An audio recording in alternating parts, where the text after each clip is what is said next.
एवं समीकरण। ओके, ये पूरा चैप्टर कंप्लीट किया जाएगा आज, सारा कुछ होगा। वीडियो स्टार्ट करने से पहले हम आपसे कहना चाहेंगे कि अगर आप लोग हमारे चैनल पर नए हैं तो चैनल को सब्सक्राइब करें ताकि ऐसे ही वीडियोस आपको मिलते रहें। ओके, क्लास 10th ये पहला वीडियो पूरा फुल कंप्लीट होगा, जो भी 2.5-3 घंटे का बनेगा। इसके बाद ऐसे ही वीडियो सारे मिलेंगे। ओके, इसके बाद मैथ का। ओके, तो ज़रा देखिए, स्टार्ट करते हैं। तो जब स्टार्ट करेंगे तो सबसे पहले क्या आता है, हेडिंग जो हमारा क्वेश्चंस के बेस पे आता है। तो क्या बताएंगे, अपक्रिया किसे कहता है। ओके, तो इसमें जो सबसे पहला क्वेश्चन अपना बनेगा वो क्या बनेगा, अपक्रिया। ओके, रिएक्शन किसे कहता है। तो क्या बताओगे, वह क्रिया जिसमें पदार्थ के संगठन, संरचना और गुणधर्म, क्या क्या, संगठन, संरचना और गुणधर्म परिवर्तित हो जाते हैं। क्या बताया गया, वह क्रिया जिसमें पदार्थों के संगठन, संरचना और गुणधर्म, वह क्रिया जिसमें पदार्थों के संगठन, संरचना, गुणों में परिवर्तन होता है, क्या कहलाती है, अपक्रिया कहलाती है। ओके, फिर इसके बाद में आता है कि अपक्रिया कितने प्रकार की होती है। ओके, तो प्रकार के अगर जाने तो हम लोग क्या बताएंगे, अपक्रियाओं के प्रकार, यहाँ पे हेडिंग है। ओके, तो उसमें से एक तरफ क्या है, नाभिकीय अपक्रिया और एक तरफ रासायनिक अपक्रिया। तो अगर अपक्रियाओं के प्रकार की बात की जाए, किसके, अपक्रिया के प्रकार की, जरा देखिए यहाँ पे लगते हैं अपक्रिया के प्रकार। ओके, तो अपक्रिया के प्रकार, ये हेडिंग डालना है ना। अपक्रिया के प्रकार में जो सबसे पहला पॉइंट अपना रहेगा वो क्या रहेगा, एक होता है नाभिकीय अपक्रिया। क्या होता है, नाभिकीय अपक्रिया।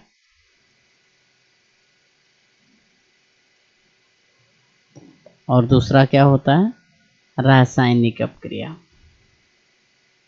सेकेंड वन होता है रासायनिक अपक्रिया।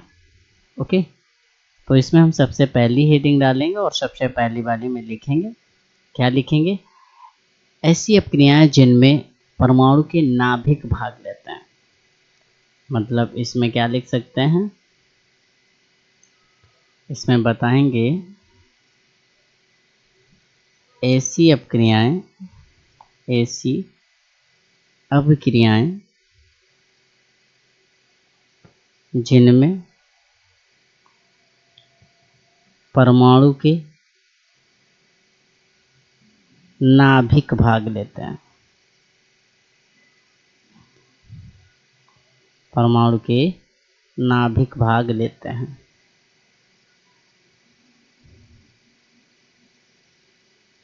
नाभिक भाग लेते हैं। ओके, अगर परमाणु के नाभिक भाग लेते हैं तो ये अपक्रियाएं कौन सी होती है, नाभिकीय अपक्रियाएं होती हैं। जैसे कि 1s2 प्लस 1s3, मतलब प्रोटियम ये होता है, ये क्या होता है, ये होता है प्रोटियम, ये क्या होता है, ड्यूटेरियम। ओके, प्रोटियम और ड्यूटेरियम को जब मिलाते हैं तो क्या बनता है, 2 हीलियम 4, मतलब अल्फा पार्टिकल्स बन जाते हैं, राइट। और प्लस 0n1, ओके, इलेक्ट्रॉन निकलते हैं। इसके बाद आती है, जैसे सेकेंड नंबर पे क्या लिखोगे, रासायनिक अपक्रिया। तो रासायनिक अपक्रिया में क्या लिखोगे, जरा देखिए, यहाँ पे एरो कर देते हैं। ओके, इधर लिखते हैं रासायनिक अपक्रिया। तो रासायनिक अपक्रिया में लिखेंगे वह अपक्रिया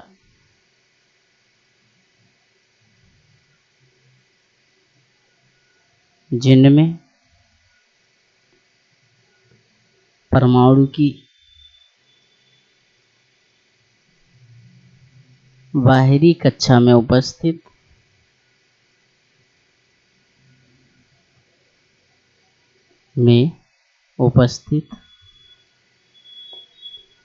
इलेक्ट्रॉन भाग लेते हैं। क्या भाग लेते हैं, बाहरी कक्षा में उपस्थित इलेक्ट्रॉन भाग लेते हैं, क्या कहलाती है, रासायनिक अपक्रिया। अब इसका एग्जाम्पल अगर देखें तो इसके लिए आप एग्जाम्पल क्या लिखेंगे, ज़रा देखिए, इसके लिए एग्जाम्पल लिखेंगे कोई अच्छा सा मजाक। कोई अच्छा सा अगर लिखने की बात की जाए तो यहाँ पे क्या लिखेंगे, जब हम देख लीजिएगा,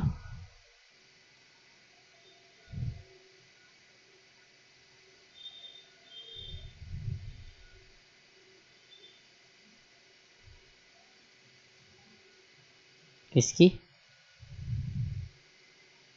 देखिए एग्जाम्पल कर लेते हैं। क्या लिखेंगे, जिंक की H2SO4 से जब रिएक्शन कराते हैं, ये जिंक ऑक्साइड है। कौन सा ऑक्साइड है, ये है जिंक ऑक्साइड। ओके, ये क्या है, सल्फ्यूरिक एसिड। ओके, क्या बताया, जब जिंक ऑक्साइड की सल्फ्यूरिक एसिड से रिएक्शन कराते हैं तो ये प्लस होता है, ये माइनस होता है, ये प्लस ये माइनस, तो ये वाला टर्म यहाँ पे, मतलब कहने का है, इस टाइप से रब कर देते हैं एक बार। देखो, ये जिंक वाला यहाँ पे और ये वाला यहाँ पे आ जाता है, तो ये वाला यहाँ पे आएगा तो H2O बनाएगा, जिंक वाला वहाँ जाएगा तो क्या बनाएगा, ZnSO4। ओके, तो इस टाइप से तो ये हो गया। तो क्या बताया, नाभिकीय अपक्रिया में नाभिक भाग लेते हैं, रासायनिक अपक्रिया में बाहरी कक्षा में उपस्थित इलेक्ट्रॉन भाग लेते हैं। ओके, अब आता है इसमें कि इन दोनों में अंतर को समझाइए। ओके, तो इन दोनों में अगर अंतर की बात करता है ना, तो जरा हम लोग बात कर लेते हैं अंतर को समझाने की। देखिए,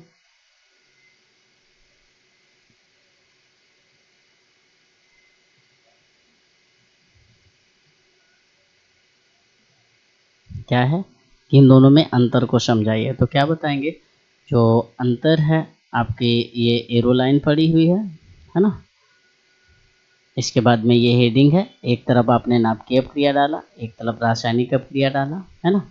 इसमें जो फर्स्ट पॉइंट आपने लिखा वो क्या लिखा, इनमें परमाणु की नाभिक भाग लेते हैं, और इसमें पहला पॉइंट क्या लिखोगे, इनमें परमाणु की बाहरी कक्षा में उपस्थित इलेक्ट्रॉन भाग लेते हैं। इसमें जो सेकेंड पॉइंट लिखोगे, एक प्रकार के परमाणुओं से दूसरे प्रकार के परमाणु में बदल जाती है, मतलब एक प्रकार के परमाणु दूसरे प्रकार के परमाणुओं में बदल जाते हैं। सेकेंड पॉइंट इसमें क्या लिखोगे, परमाणु के रूप में कोई परिवर्तन नहीं होता है, वही रहता है। तीसरा पॉइंट, परमाणु के संगठन संरचना गुणों में परिवर्तन होता है, सच है, इसमें भी सेम होता है। तो रिएक्शन आपकी वही रही जो पहले लिखी थी। याद रखना, नोट टाइप पे आपको लिखना है, क्या लिखना है कि अणु व परमाणु ये दोनों पदार्थ ही होते हैं। अणु और जो परमाणु हैं ये दोनों क्या होते हैं, पदार्थ ही होते हैं। ओके, इसके बाद आगे देखिए,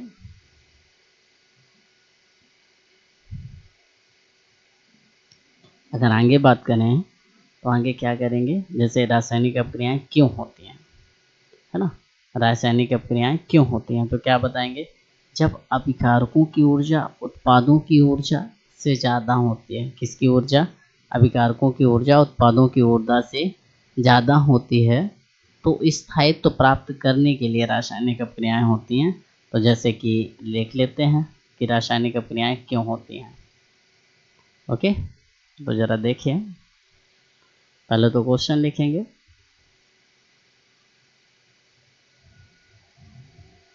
रासायनिक अभिक्रिया क्यों होती है,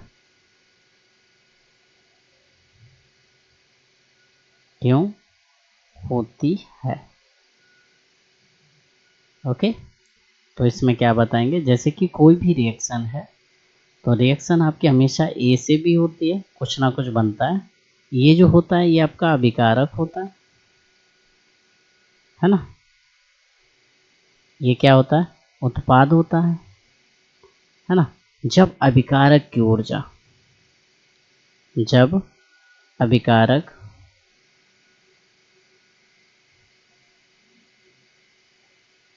की ऊर्जा उत्पाद की ऊर्जा से, उत्पाद की ऊर्जा से ज़्यादा होती है, ज्यादा मतलब अधिक होती है,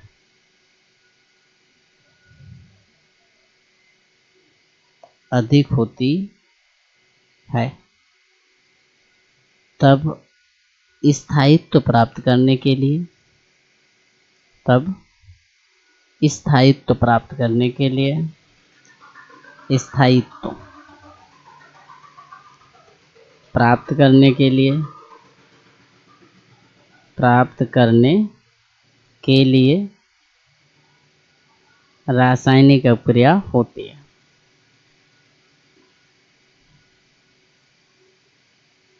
अभिक्रिया होती है। ओके, तो इसे आप लोग सही से कर लीजिएगा। तो क्या समझ में आया, जब अभिकारक की ऊर्जा उत्पाद की ऊर्जा से ज़्यादा होती है तो स्थायित्व प्राप्त करने के लिए रासायनिक अभिक्रिया होती है। फिर इसके बाद आता है कि रासायनिक समीकरण किसे कहता है। ओके, क्या आता है, रासायनिक समीकरण किसे कहता है। ओके, ये हेडिंग है।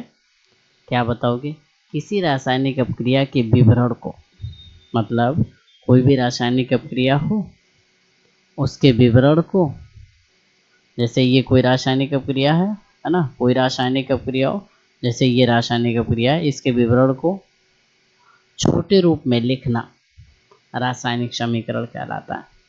और यही समीकरण क्या कहलाता है, शब्द रूप। इसी समीकरण को क्या बोलते हैं, शब्द समीकरण भी कहते हैं। क्या कहते हैं, शब्द समीकरण भी कहा जाता है। ओके, लिख लीजिएगा, आगे बढ़ते हैं। फिर अब जरा सेकेंड नंबर पेज पे देखिएगा। सेकेंड नंबर पे अगर देखें तो क्या बताएंगे, इससे पहले पेज को लार्ज करते हैं। बढ़ाओ, बढ़ा लो साइज को। ओके, है ना, बढ़ तो गया है, यहाँ पे रखते हैं। जरा बताइए पहला क्या है, पहला पॉइंट है रासायनिक समीकरण लिखना। ओके, तो अगर रासायनिक समीकरण लिखना या पूछ दिया जाए रासायनिक समीकरण किसे कहते हैं या कैसे लिखते हैं, तो क्या बताओ कि शब्दों के स्थान पर जब सूत्रों का प्रयोग किया जाए, किस जगह पे, शब्दों के स्थान पर सूत्रों का प्रयोग करके और अधिक छोटे रूप में लिखना क्या कहलाता है, रासायनिक समीकरण। ओके, ये लिखा है। जैसे कि अब शब्द क्या था आपका, शब्द ये है मैग्नीशियम प्लस ऑक्सीजन क्या बनाता है, magnesium oxide, magnesium oxide. Okay, यही तो बनाता है। अब अगर मैग्नीशियम ऑक्साइड बनाता है तो इसे किस टाइप में लिखना है, मैग्नीशियम को Mg लिखते हैं, ऑक्सीजन को O2 लिखते हैं। अब लगाना क्या है, एरो लगा। ओके, फिर इसके बाद में क्या लिखोगे, 2MgO या असंतुलित रखो, ऐसे रखो, ठीक है, MgO। जैसे कि अब इसमें क्या बताया हमने कि शब्दों के स्थान पर सूत्रों का प्रयोग करें, अधिक छोटा रूप लिखना रासायनिक समीकरण कहलाता है। अब ये जो समीकरण है ना, इसी समीकरण को ढांचा समीकरण भी कहा जाता है। कौन सा, ढांचा समीकरण। ओके, इसी को असंतुलित भी कहा जाता है, असंतुलित समीकरण, मतलब ये असंतुलित है तो असंतुलित कहा जाएगा, है ना। और याद रखना, नोट डाल के लिख लेना, असंतुलित समीकरण को कंकाली समीकरण भी कहा जाता है। असंतुलित समीकरण को कंकाली समीकरण भी कहा जाता है। ओके, भी कहा जाता है। ओके, फिर इसके बाद में आता है संतुलित रासायनिक समीकरण कैसे प्राप्त करते हैं। ओके, तो आइए बात कर लेते हैं कि संतुलित रासायनिक समीकरण कैसे प्राप्त करेंगे और कैसे नहीं, है ना। चलो देखिए, अब बात आएगी असंतुलित संतुलित रासायनिक समीकरण। कैसे प्राप्त करेंगे। ओके, तो जरा देखिए, स्टार्ट करते हैं। क्या बताया, रासायनिक समीकरण को संतुलित करना, या फिर पहले इससे पहले है संतुलित रासायनिक समीकरण। संतुलित रासायनिक समीकरण वो होता है जिसमें जब दोनों ओर तत्वों की संख्या समान हो जाती है। क्या बताओगे, मतलब ऐसा समीकरण संतुलित दोनों ओर तत्वों की परमाणुओं की संख्या बराबर होती है। मतलब जब दोनों ओर तत्वों के परमाणुओं की संख्या बराबर होती है तो समीकरण संतुलित समीकरण कहलाता है। जैसे कि मैग्नीशियम और ऑक्सीजन की कराई थी हम लोगों ने रिएक्शन, किसकी थी, मैग्नीशियम की प्लस ऑक्सीजन की रिएक्शन थी। क्या बना था, MgO। जरा वो देखिए, यहाँ पे 2 हैं तो 2 का गुणा, अब Mg यहाँ पे 2 हैं तो यहाँ पे 2 का गुणा, राइट। तो ये क्या है, ये आपका संतुलित समीकरण है, मतलब दोनों ओर परमाणुओं की संख्या समान है। चलिए अब बात कर लेते हैं संतुलित या रासायनिक समीकरण को संतुलित करना, मतलब कोई भी रासायनिक समीकरण हो तो उसे संतुलित कैसे करेंगे। तो जरा देखिए, देख लेते हैं कैसे संतुलित करेंगे किसी भी रासायनिक समीकरण को। ओके, चलिए करते हैं। क्या बताएंगे, सबसे पहले अधिकतम संख्या वाले तत्व को संतुलित करेंगे। मतलब कभी भी अगर रासायनिक समीकरण को संतुलित करना होगा तो सबसे पहले हम क्या करेंगे, अधिकतम संख्या वाले तत्व को संतुलित करेंगे। तो जरा रिएक्शन देखिए, पहली क्या है, Mg plus O2 arrow MgO। जरा बताओ मैक्सिमम में क्या है, यहाँ पे अधिकतम में जो है, अधिकतम में अगर देखा जाए तो आपका क्या है, O। क्या है, अधिकतम में O है तो O को संतुलित करें, O में 2 है तो 2 का क्या कर दो, गुणा। चलो करो, Mg plus O2 arrow 2MgO। फिर इसके बाद में क्या करते हैं, अदर तत्वों को संतुलित करते हैं। अदर एलिमेंट में कौन सा है, अदर में है मैग्नीशियम Mg।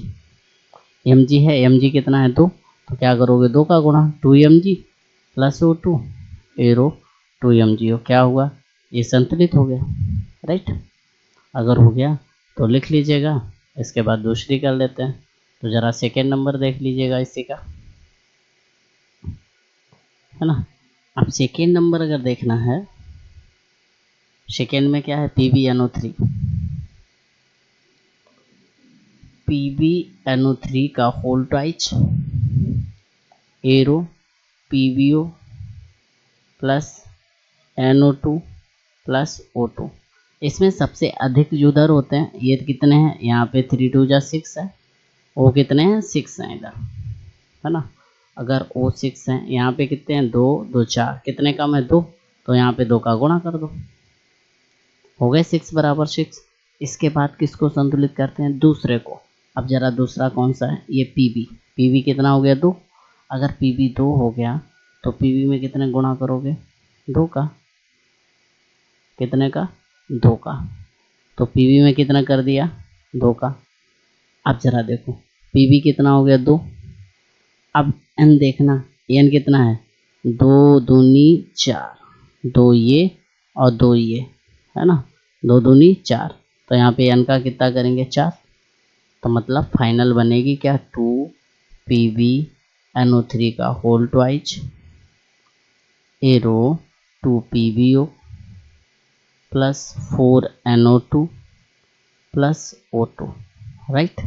ये फाइनल होगी, लिख लीजिएगा। इसके बाद करते हैं चौथी, फोर्थ नंबर। ओके, हटा दें, ओके हटाते हैं।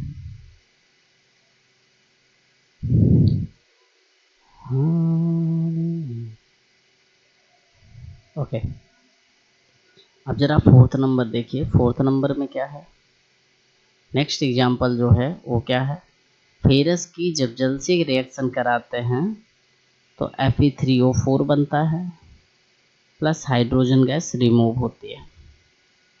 ओके, अब इसमें जो सबसे ज़्यादा है उसे संतुलित करना है। तो सबसे ज़्यादा कौन है, देखो फेरस इधर इधर इधर, फेरस देख लो, फेरस कितना है 3, तो इधर 3 का गुणा करो। अब 3 का जब हो गया फिर कितने करोगे जरा देख लेते हैं। Fe3O4 plus H2। अब जरा बताओ, यहाँ पे सबसे ज़्यादा 3 नहीं था, सबसे ज़्यादा ये था 4। कितना था 4। तो यहाँ पे 4 का गुण जाए तो आगे हम लोग बात क्या कर रहे थे, रासायनिक अपक्रिया के प्रकार। ओके, तो इसमें रासायनिक अपक्रिया के प्रकार में जो सबसे पहली हेडिंग जो पढ़ेंगे वो क्या होगी, संयोजन या योगात्मक अपक्रिया। ओके, एडिशन रिएक्शन जिससे बोलते हैं, कौन सी, एडिशन रिएक्शन। ओके, तो एडिशन रिएक्शन में क्या पढ़ोगे कि इनमें 2 या 2 से अधिक पदार्थ आपस में संयोग करके एक नए पदार्थ का निर्माण करते हैं। मतलब ये अपक्रियाएं कैसी होती हैं कि इसमें 2 या 2 से अधिक पदार्थ आपस में संयोग करके एक नए पदार्थ का निर्माण करते हैं। मतलब इनमें 2 या 2 से अधिक पदार्थ आपस में संयोग करके एक नए पदार्थ का निर्माण करते हैं, क्या कहलाती है, संयोजन अपक्रिया। अगर एग्जाम्पल की बात करें तो ज़रा एग्जाम्पल देख लीजिएगा। एग्जाम्पल में जैसे कैल्शियम ऑक्साइड है, इसकी जल से रिएक्शन कराते हैं H2O से। अब याद रखिएगा H2O को हम HOH लिखते हैं आयन के फॉर्म में। ओके, रिएक्शन जब कराएंगे तो क्या बनेगा जरा देखिए। जब रिएक्शन कराते हैं तो ये प्लस है, ये माइनस है, ये प्लस है, ये माइनस में। ओके, तो ये क्या होता है, एडिशन रिएक्शन है, तो इसमें डायरेक्ट हो जाएगा CaOH कितने हैं, 2 हैं, है ना, तो CaOH का होल ट्वाइस। तो क्या बताएंगे, जब कैल्शियम ऑक्साइड की वाटर से रिएक्शन कराते हैं तो कैल्शियम हाइड्रोक्साइड बनता है। इसी तरीके से कोयले का जब दहन करते हैं, मतलब कोयलों को जलाते हैं, तो क्या बनता है, CO2 बनता है। इसी तरीके से जब H2 की O2 के साथ रिएक्शन कराते हैं तो क्या बनता है, H2O बनता है। अगर बैलेंसी की देखा जाए तो 1/2 का गुणा कर देते हैं। इसी तरीके से सल्फर की जब O2 से रिएक्शन कराते हैं तो क्या बनता है, SO2 बनता है। और इसी तरीके से कार्बन डाइऑक्साइड की या CO की, कार्बन मोनोऑक्साइड, Cl2 से रिएक्शन कराते हैं तो COCl2 बनता है। ये क्या है यहाँ पे ज़रा देख लीजिएगा, ये है कार्बन मोनोऑक्साइड। कार्बन मोनोऑक्साइड किससे कराई आपने रिएक्शन, क्लोरीन से, बना क्या, carbonyl chloride. Okay, carbonyl chloride, इतना लिख लीजिएगा। इसके बाद आती है सेकेंड नंबर पे विस्थापन या प्रतिस्थापन अपक्रिया, सब्स्टिट्यूशन रिएक्शन। मतलब विस्थापन अपक्रिया भी बोल सकते हैं इसे प्रतिस्थापन अपक्रिया भी कह सकते हैं। ओके, तो अगर बात की जाए विस्थापन या प्रतिस्थापन अपक्रिया की तो इसमें क्या बताएंगे, इसमें बताएंगे इन अपक्रिया में एक स्पीसीज परमाणु, समूह, अणु या आयन, परमाणु या परमाणु समूह या अणु या आयन, क्या बताया, परमाणु, परमाणु समूह, अणु या आयन। मतलब इन अपक्रिया में एक स्पीसीज का परमाणु, समूह, आयन कुछ भी अपना स्थान क्या कर देता है, छोड़ देता है। मतलब ऐसी अपक्रिया जिनमें एक स्पीसीज अपना स्थान छोड़ देता है तथा उसके स्थान पर दूसरी स्पीसीज आ जाती है। एक स्थान छोड़ता है और दूसरे स्थान पर दूसरी आ जाती है। अगर एग्जाम्पल की बात करें तो एग्जाम्पल क्या बताएंगे, जैसे कॉपर सल्फेट है, रिएक्शन आप फेरस से कराइए, रिएक्ट होगा, ये प्लस है, ये माइनस है ना, तो ये क्या करेगा, यहाँ आ जाएगा, ये वाला यहाँ पे आ जाएगा, तो क्या हो जाएगा, क्या बनेगा ज़रा देखिए, ये बनेगा FeSO4 प्लस Cu, है ना। अगर नेमी की बात की जाए तो इसे क्या बोलते हैं, कॉपर सल्फेट। रिएक्शन किससे कराई आपने, आयरन से, है ना, ये बना क्या, फेरस सल्फेट। ओके, इसी तरीके से दूसरा जब मीथेन की कराते हैं, CH4 की, क्लोरीन Cl2 है, इसे एक तरीके से और लिख सकते हैं CH4 Cl single bond Cl, इस टाइप से। ओके, तो क्या बनाएगा, एक यहाँ पे आ जाएगा, मतलब कहने का है इस तरीके से न, इस तरीके से। जरा देखो, CH4 को भी किसी टाइप से लिखते हैं। CH4 को हम लिख सकते हैं CH3 और H, Cl2 को Cl और Cl, ये यहाँ पे आ जाएगा और ये वाला यहाँ पे आ जाएगा। चलो क्या बना, CH3Cl प्लस HCl। ओके, तो ये कौन सा है, ये आपका मेथेन है। रिएक्शन किससे कराई, आपने क्लोरीन से कराई है।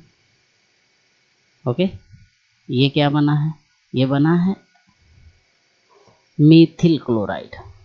CH3H है, CH4 था, राइट। ये क्या बना, मेथिल क्लोराइड। ओके, याद रखिएगा। अब इसी तरीके से एथिल अगर ब्रोमाइड की रिएक्शन करा दी जाए पोटेशियम हाइड्रोक्साइड से, किसकी, एथिल ब्रोमाइड की, CH2H5Br की NaOH से रिएक्शन करानी है, बनेगा क्या ये बताना है। जरा बताइए, ये माइनस का है, ये माइनस का है, अरे प्लस कर दो, करेक्ट। और ये यहाँ पे क्या बनेगा, C2H5OH प्लस NaBr, क्या बना, ये था आपका एथिल ब्रोमाइड। क्या था, एथिल ब्रोमाइड। ये क्या था, ये था सोडियम हाइड्रोक्साइड, सोडियम हाइड्रोक्साइड। ये क्या था, एथिल एल्कोहल बना था, एल्कोहल। ये क्या है, sodium bromide, sodium bromide, right.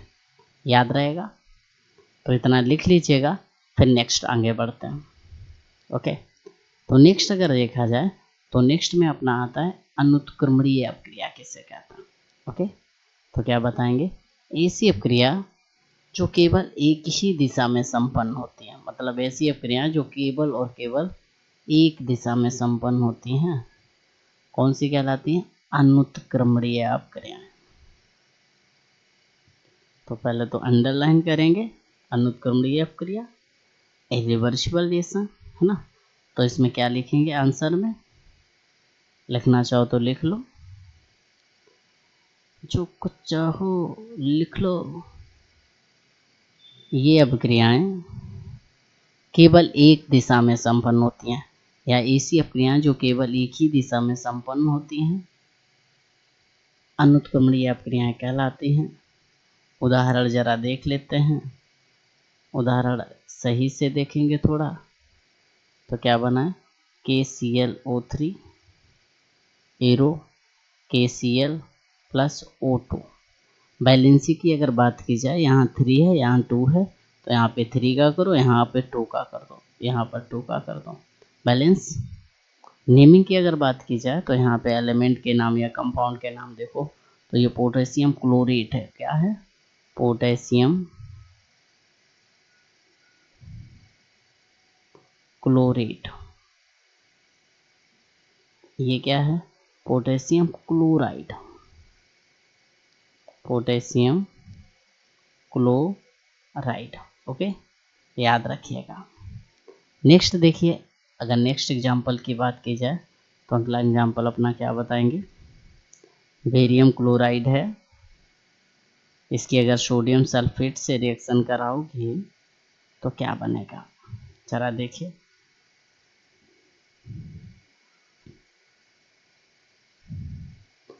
ये आपका एक टर्म प्लस रहता है, एक माइनस रहता है, तो देखिए ये प्लस है, ये भी प्लस है, तो क्या करना है भाई, सीधी सी बात है, इंटरचेंज तो करेगा है। ये माइनस है, ये माइनस है, तो प्लस वाला प्लस की जगह ले आओ, ये यहाँ पे ले आओ, ये यहाँ पे ले जाओ, क्या बना, BaSO4 मतलब बेरियम सल्फेट प्लस Na कितने हैं, 2, Cl भी 2 प्लस 2 NaCl। कौन सी अपक्रिया ये है, अनुत्क्रमणीय। ओके, इसे नाम क्या देंगे, बेरियम क्लोराइड। क्या इसका नाम है, बेरियम क्लोराइड। जब बेरियम क्लोराइड की किससे कराते हैं? सोडियम सल्फेट से, सोडियम सल्फेट से।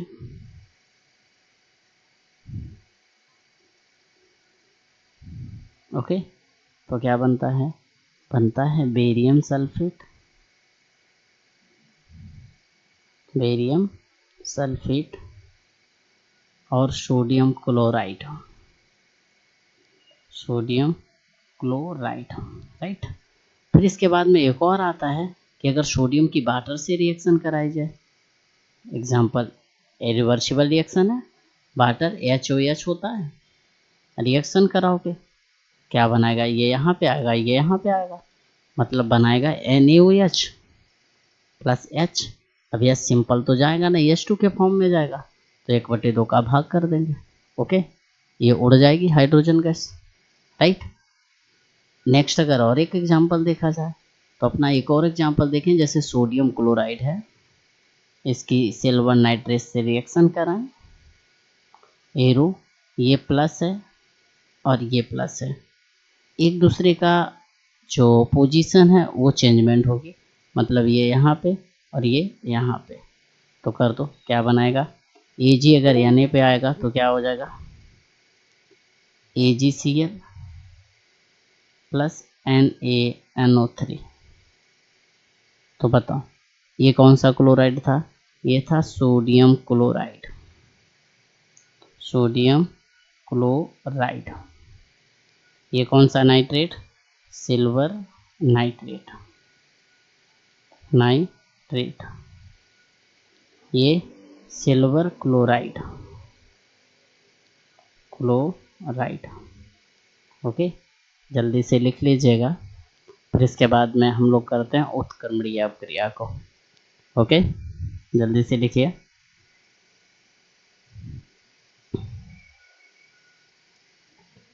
करिएगा जल्दी।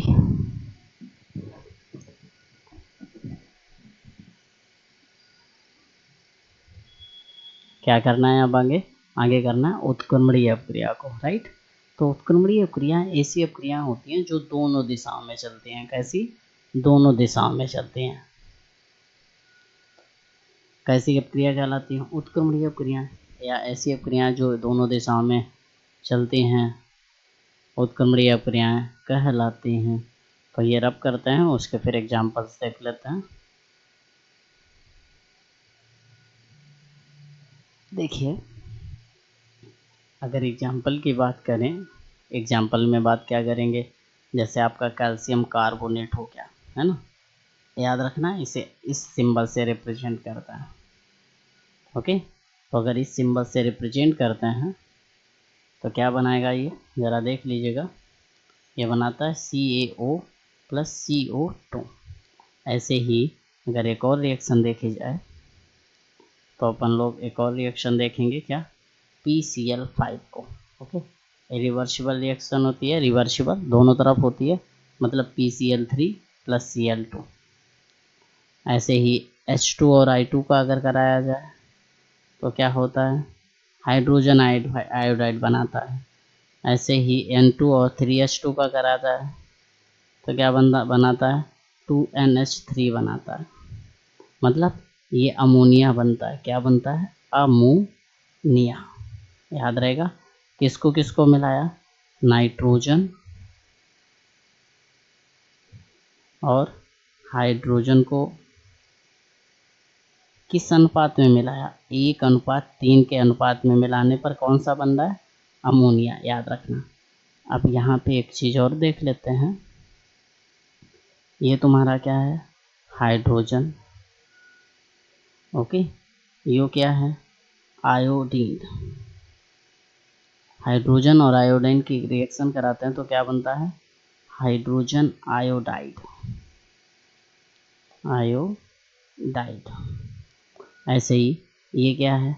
ये है फास्फोरस, फास्फोरस पेंटाक्लोराइड, पेंटाक्लोराइड। ये क्या है? Phosphorus trichloride, try chloride. ये क्या है? क्लोरीन गैस है। ये क्या है? Calcium carbonate. Calcium carbonate, naming जरूर करिएगा, याद रखिएगा। ये क्या बनाया? Calcium oxide. ऑक्साइड। और क्या बना यहाँ पे? और बना मजाक। क्या बना? मजाक। ये क्या है? Carbon dioxide. ओके, लिख लीजिएगा, फिर आगे बात करता है। ये लिख लीजिएगा, फिर आगे आते हैं अपघटन अपक्रिया पे हम लोग। ओके, नेक्स्ट आता है अपघटन अपक्रिया। हटा दें इसे। ओके,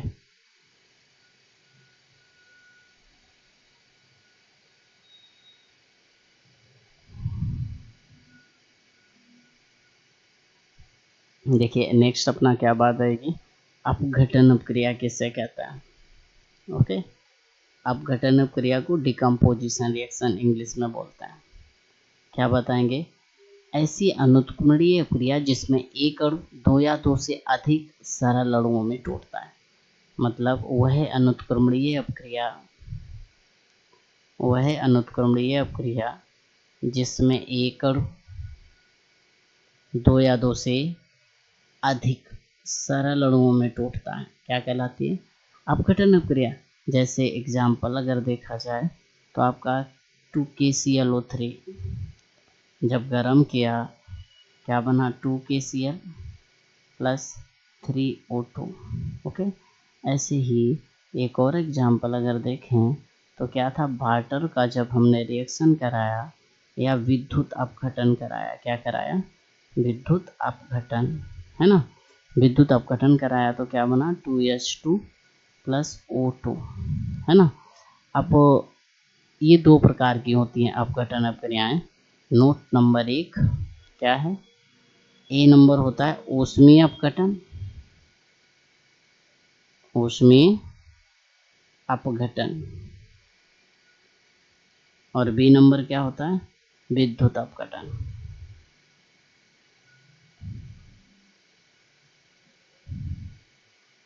अब ऊष्मीय अपघटन और विद्युत अपघटन किसे कहते हैं, इसकी भी बात कर लेते हैं। क्या बताओगे? ऐसी अपक्रियाएं जिनमें ऊष्मा के द्वारा एक अणु दो या दो से अधिक सरल अणुओं में टूटता है।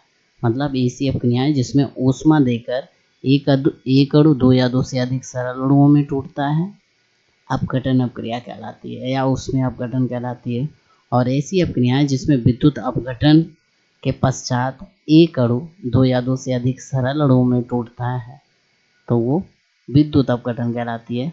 अगर दोनों के एग्जाम्पल्स की बात की जाए, या लिख लेते हैं, पहले थ्योरी लिख लेते हैं दोनों की, है ना? फिर इसके बाद एग्जाम्पल कर लेंगे।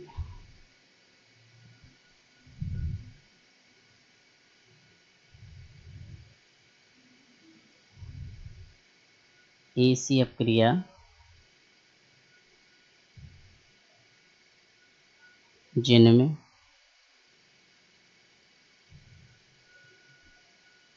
ऊष्मा के द्वारा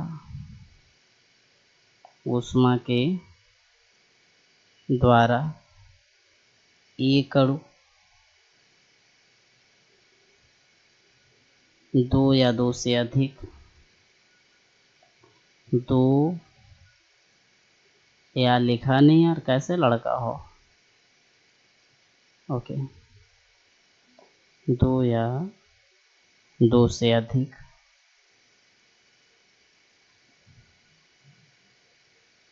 सरल अणुओं में टूटता है। ऐसी क्रियाएं जिनमें ऊष्मा के द्वारा एक अणु दो या दो से अधिक सरल अणुओं में टूटता है,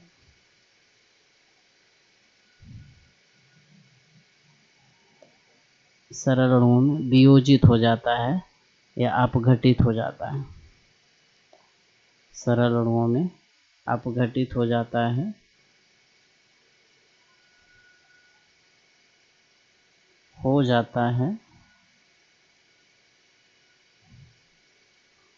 ऊष्मीय अपघटन कहलाता है, या वो अपक्रिया ऊष्मीय अपघटन कहलाती है। ऊष्मीय अपघटन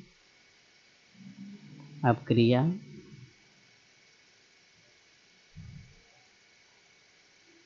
कहलाती है। अगर कहलाती है तो इसका एग्जाम्पल भी लिख लीजिएगा आप लोग। एग्जाम्पल आपका ये रहेगा 2KClO3 एरो, ऊष्मा दे रहे हैं हम लोग, क्या दे रहे हैं, ऊष्मा। ओके, क्या बना, 2KCl + 3O2 लिख लीजिएगा। इसके बाद हेडिंग डालिए विद्युत अपघटन। और जब विद्युत अपघटन लिखेंगे तो क्या लिखेंगे, ऐसी अपक्रिया जिनमें विद्युत के द्वारा, किसके द्वारा, विद्युत के द्वारा, सेम है। अब ये वाली लिख रहे हैं, अभी ये वाली थी, राइट। जब ऊष्मा के द्वारा दिया तब ये लिख चुके हैं। विद्युत के द्वारा, विद्युत के द्वारा एक अणु 2 या उससे अधिक सरलों में अपघटित हो जाता है। कौन सी, ये विद्युत अपघटन कहलाती है। ये हटा के यहाँ पे लिख लेंगे विद्युत अपघटन। ओके, तो एग्जाम्पल क्या लिखेंगे, एग्जाम्पल लिखेंगे विद्युत अपघटन का वाटर वाला। कौन सा टर वाला, वाटर वाला। ओहो, वाटर का देखिए क्या लिखोगे, 2H2O एरो विद्युत अपघटन, क्या बनाएगा, 2H2 + O2। ओके, लिख लीजिए जल्दी से, फिर आगे बढ़े, करिए।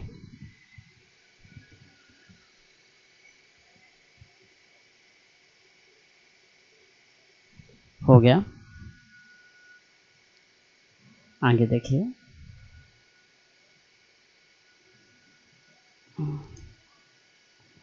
नेक्स्ट,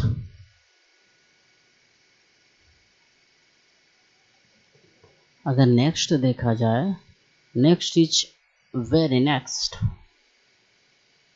नेक्स्ट, ओके, अगले में क्या आता है, वियोजन अपक्रिया आ जाती है। कौन सी आती है अपक्रिया, वियोजन अपक्रिया कैसे कहता है। ओके, तो क्या बताएंगे, ऐसी अपक्रिया या वियोजन अपक्रिया में बताएंगे वह उत्क्रमणीय क्रिया जिसमें एक अणु 2 या 2 से अधिक सरलों में टूट जाता है। लेकिन याद रखना, ये वियोजन के थ्रू होता है। अपघटन में अनुत्क्रमणीय अपक्रिया होती है, वियोजन अपक्रिया में उत्क्रमणीय अपक्रिया होती है। ओके, ये याद रखना। तो वियोजन अपक्रिया डालेंगे, कौन सी, वियोजन, है ना, वियोजन अपक्रिया। अब एरो कर करके लिखते चलेंगे। जो वियोजन अपक्रिया होती है ये उत्क्रमणीय होती है। कैसी होती है, उत्क्रमणीय अपक्रिया होती है ना। कैसी अपक्रिया होती है, उत्क्रमणीय अपक्रिया होती है। और इसमें एक अणु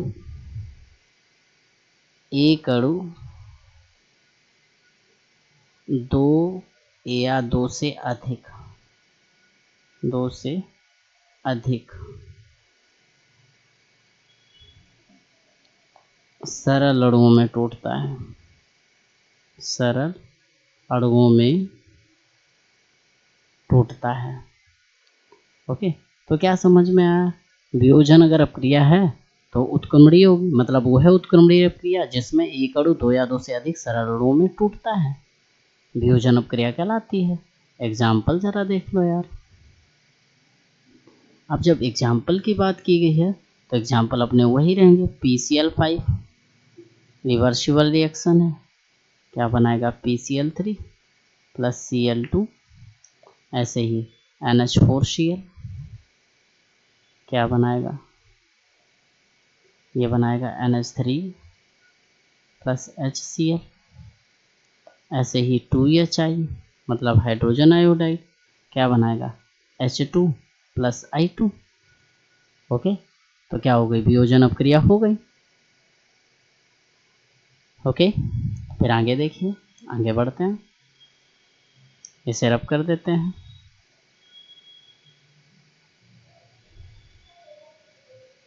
ओके, नेक्स्ट आता है सेकेंड नंबर पे द्विविस्थापन अपक्रिया। कौन सी, द्विविस्थापन अपक्रिया। तो अगर द्विविस्थापन की, डबल डिस्प्लेसमेंट रिएक्शन की बात की जाए कौन सी है? द्विविस्थापन। ओके, द्विविस्थापन, डबल डिस्प्लेसमेंट, या इसे बोलते हैं उभय अपघटन। क्या बोलते हैं? उभय अपघटन अपक्रिया। ओके, तो क्या लिख बोलोगे? इस अपक्रिया में या ऐसी अपक्रियाएं जिनमें अभिकारकों के बीच आयनों की अदला बदली होती है। मतलब ऐसी अपक्रियाएं जिनमें अभिकारकों के बीच आयनों की अदला बदली होती है द्विविस्थापन अपक्रिया कहलाती है। जैसे NaCl हो गया, AgNO3 हो गया। जब आप रिएक्शन करोगे तो जरा देख लीजिएगा, आयनों की अदला बदली, मतलब ये प्लस है, ये भी प्लस है, ये प्लस यहाँ पे आ गया और ये वाला यहाँ पे आ गया। मतलब क्या बनाया?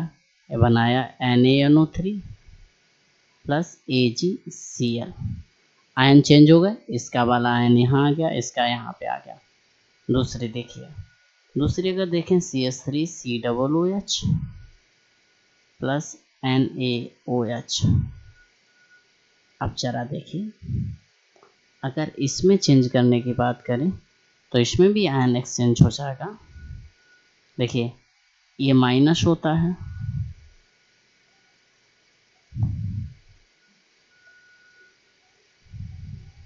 ये प्लस, ये प्लस, है ना, हाइड्रोजन प्लस होते हैं। ये यहाँ पे आ गया, ये यहाँ पे आ गया। चलो बनाओ, क्या बना? CH3COO Na प्लस OH क्या बनाएगा?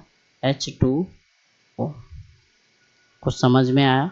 ओके, फिर इसके बाद में आता है, अगर नेमिंग की बात की जाए तो नेम हमने कहा जरूर लिखिएगा, तो नेम भी लिख लेते हैं थोड़ा थोड़ा।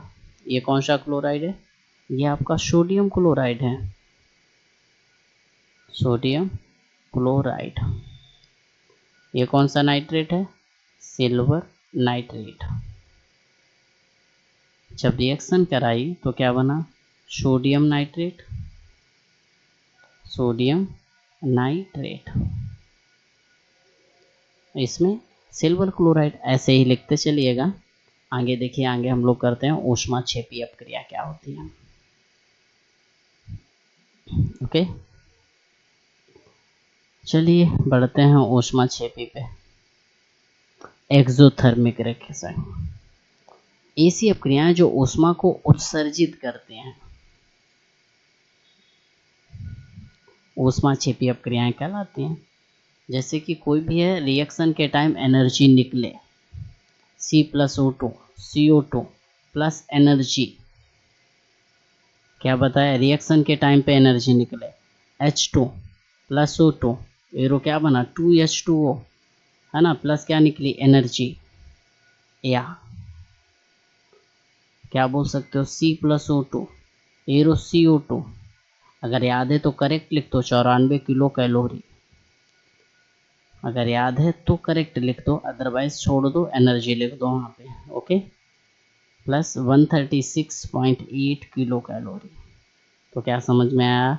ऐसी अपक्रियाएं जिनमें ऊष्मा अवशोषित होती है, ऊष्मा उत्सर्जित होती है। अगर उत्सर्जित होती है, ऐसी अपक्रियाएं जिनमें ऊष्मा उत्सर्जित होती है क्या कहलाती है? ऊष्माक्षेपी अपक्रिया। अब बात आती है ऊष्मा शोषी की, तो बात कर लेते हैं ऊष्मा शोषी अपक्रिया कौन सी होती है। पहले तो ये रब कर लेते हैं, चलिए रब करते हैं। ओके, अब जब रब करेंगे तो जरा इसमें देख भी लेंगे थोड़ा सा, तो जरा देखिए,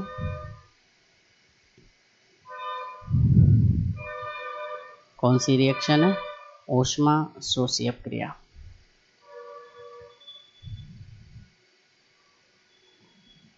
तो ऐसी अपक्रिया जिसमें ऊष्मा अवशोषित होती है। कैसी होती है? अवशोषित। अगर ऊष्मा अवशोषित हो तो ऊष्मा शोषी अपक्रिया होगी। जैसे पहले एनर्जी लग जाए, एनर्जी थी तब ब्रेक हुआ PCl3 प्लस Cl2, है ना। जैसे N2 है, O2 है, एनर्जी 2, तब बनाएगा 2NO, राइट।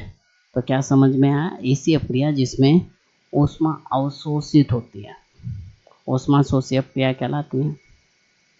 ऑक्सीकरण और अपचयन क्या होती है, तो जरा देखिए, हटा देते हैं। पहले बात कर लेंगे ऑक्सीकरण क्रिया कौन सी होती है, फिर पढ़ लेंगे अपचयन कौन सी होती है, फिर पढ़ लेंगे पूरा, है ना। तो जरा देखिएगा,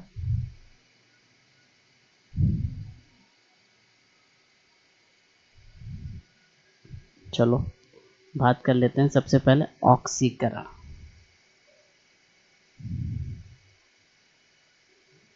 ऑक्सीकरण मतलब लॉस ऑफ इलेक्ट्रॉन, मतलब इलेक्ट्रॉन का लॉस अगर हो रहा है तो ऑक्सीकरण है, या तो फिर O2 ऐड हो रहा है, एडिशन मतलब ऑक्सीजन का जोड़ना क्या कहलाती है, ऑक्सीकरण। और हाइड्रोजन का H2 क्या हो, निकले, H2 का निकलना क्या कहलाता है, ऑक्सीकरण। ओके, अब अपचयन पे अगर बात करें, अपचयन क्या होगा, अगर यहाँ लॉस है तो यहाँ क्या होगा, गेन ऑफ इलेक्ट्रॉन, मतलब इलेक्ट्रॉन बढ़े, या फिर क्या हो जाए, H2 ऐड हो जाए, क्या हो जाए, H2 का या हाइड्रोजन का एडिशन हो जाए, और O2 क्या हो, निकल जाए, निकलना हो जाए, है ना। मतलब ऐसी अपक्रियाएं जिनमें इलेक्ट्रॉनों की कमी होती है और ऑक्सीजन जुड़ती है तथा हाइड्रोजन निकलती है, क्या होता है, ऑक्सीकरण। अगर अपचयन का बोला जाए तो क्या बोलोगे, ये इलेक्ट्रॉनों को ग्रहण करते हैं, इनमें हाइड्रोजन जुड़ता है और ऑक्सीजन निकलता है। ओके, और जहाँ ये दोनों प्रक्रियाएं दोनों एक साथ होती हैं वहाँ ऑक्सीकरण और अपचयन क्रिया होती है। चलो बात क्या हुई, हमने क्या बात की थी, अपचयन की और ऑक्सीकरण की, यही तो की थी। तो रेडॉक्स की अगर बात की जाए, ऑक्सीजन का जोड़ना मतलब 2CuO प्लस H2, एरो क्या है, Cu प्लस H2O, है ना। जैसे ZnO प्लस C, एरो क्या है, Zn प्लस CO। ओके, तो ये अपचयन अपक्रिया है, कौन सी है, अपचयन है। ऑक्सीजन निकल जा रहा है, ऑक्सीजन अलग हो रहा है, मतलब किसी अणु से ऑक्सीजन अलग हो रहा है। तो किसी अणु से क्या, आप लोग देख रहा होगा कौन सा अणु है जिससे अलग हो रहा है, यहाँ पर आपका O जो है अलग हो रहा है, इसके साथ आ रहा है, अलग हो रहा, यहाँ से भी O अलग होके यहाँ आ रहा है। तो ये कौन सी अपक्रिया है, ये अपक्रिया हो गई अपचयन। कौन सी हो गई, अपचयन। जहाँ ये दोनों अपक्रियाएं एक साथ होती हैं वहाँ ऑक्सीकरण व अपचयन दोनों एक साथ होते हैं। अब जरा बताना, एज अगर बात कर ली जाए तो CuO प्लस H2 रिएक्शन जो हमने की थी Cu प्लस H2O, इसमें जरा ये देखो, इसमें क्या हो रहा है, ऑक्सीजन निकल रहा है, मतलब ये रिडक्शन कर रहा है, मतलब ये अपचयन की तरह हो गया। ओके, और ऑक्सीजन क्या हो, अगर जुड़ जाए, अगर क्या हो जाए, जुड़ जाए तो ऑक्सीकरण। तो इसमें क्या हो रहा है, जुड़ रहा है, तो ये ऑक्सीडेशन हो गया। ऑक्सीडेशन मतलब यहाँ पे ऑक्सीकरण हो गया। और हमने बताया था किसी रिएक्शन में अगर ये दोनों एक साथ हों, मतलब ऑक्सीजन जुड़े, एक एलिमेंट से जुड़े और एक से निकले, या एक से निकले और वहीं पे कहीं किसी दूसरे एलिमेंट में ऐड हो जाए, तो क्या हो जाएगा, ऑक्सीकरण अपचयन दोनों एक साथ हो जाएंगे। और जहाँ ऑक्सीकरण व अपचयन दोनों एक साथ होते हैं वहाँ ऑक्सीकरण अपचयन अपक्रिया होती है, या तो इसे हम लोग रेडॉक्स रिएक्शन भी कह सकते हैं। क्या, रेडॉक्स भी कह सकते हैं, रेडॉक्स रिएक्शन। तो क्या बताओगे, ऐसी अपक्रियाएं जिनमें ऑक्सीकरण व अपचयन दोनों एक साथ होते हैं रेडॉक्स अपक्रियाएं कहलाती हैं। ओके, आगे जरा देखिए,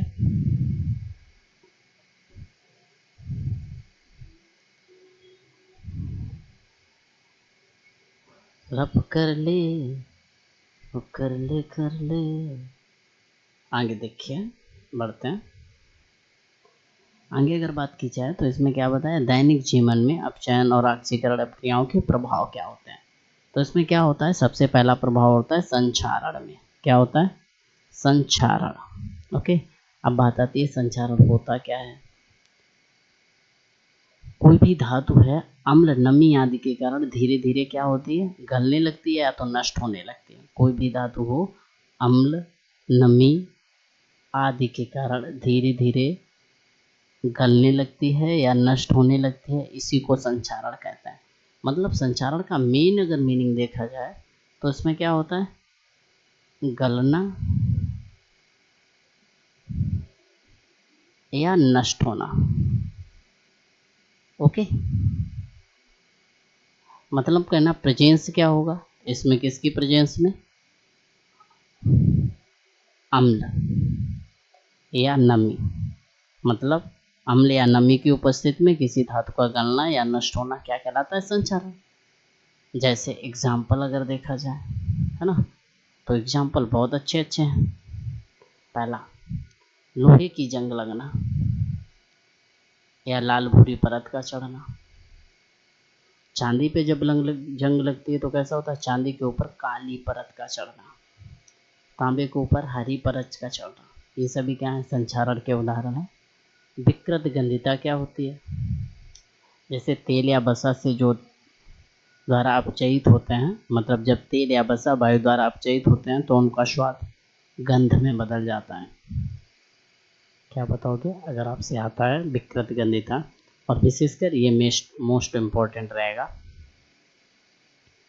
कौन सा, विकृत गंधिता सबसे ज़्यादा।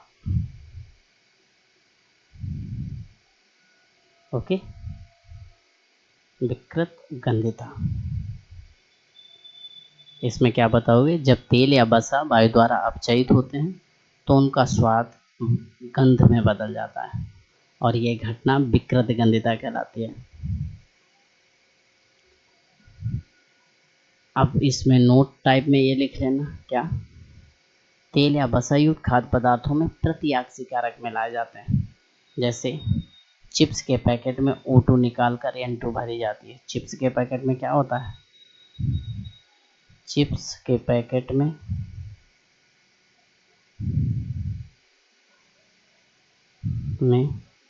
O2 निकाल कर N2 भरी जाती है। याद रहेगा। यहाँ से आपका इस चैप्टर की थ्योरी तो एंड हो गई है, लेकिन याद रखिएगा कल नेक्स्ट क्लास में हम लोग इस चैप्टर के सारे न्यूमेरिकल करेंगे। न्यूमेरिकल मतलब जितना भी आंकिक है, एनसीईआरटी बेस्ड है, जो भी बोर्ड एग्जाम में आया हुआ है, सारा एक एक क्वेश्चन करेंगे। अभी ये थ्योरी थी तो इसे थोड़ा पढ़िएगा, कल आपका न्यूमेरिकल्स मतलब इसी के आंकिक क्वेश्चन होंगे। Okay, thank you.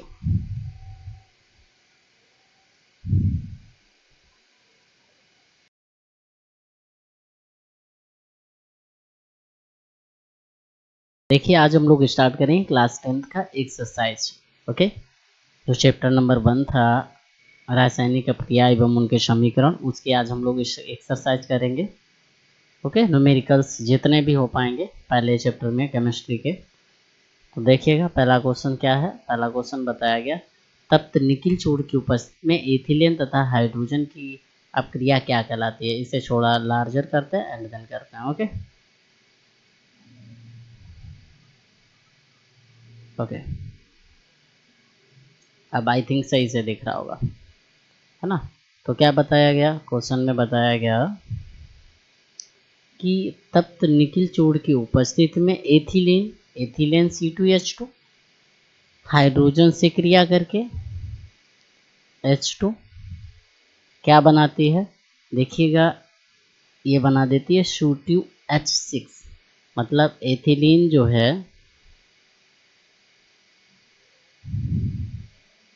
किससे रिएक्शन करती है, हाइड्रोजन से, बनाती क्या है, एथेन। रिएक्शन कौन सी हो गई, योगात्मक अपक्रिया, राइट। अगर सेकेंड देखा जाए तो सेकेंड क्वेश्चन इसी प्रकार के दिए गए हैं, तो उसमें भी जरा सही से देखते हैं। देखिए पहले लार्जर कर लेते हैं एंड देन करते हैं। ओके, तो सबसे पहले साइज बढ़ाने की बात है तो साइज बढ़ा लेते हैं ताकि क्वेश्चन अच्छे से हो जाए।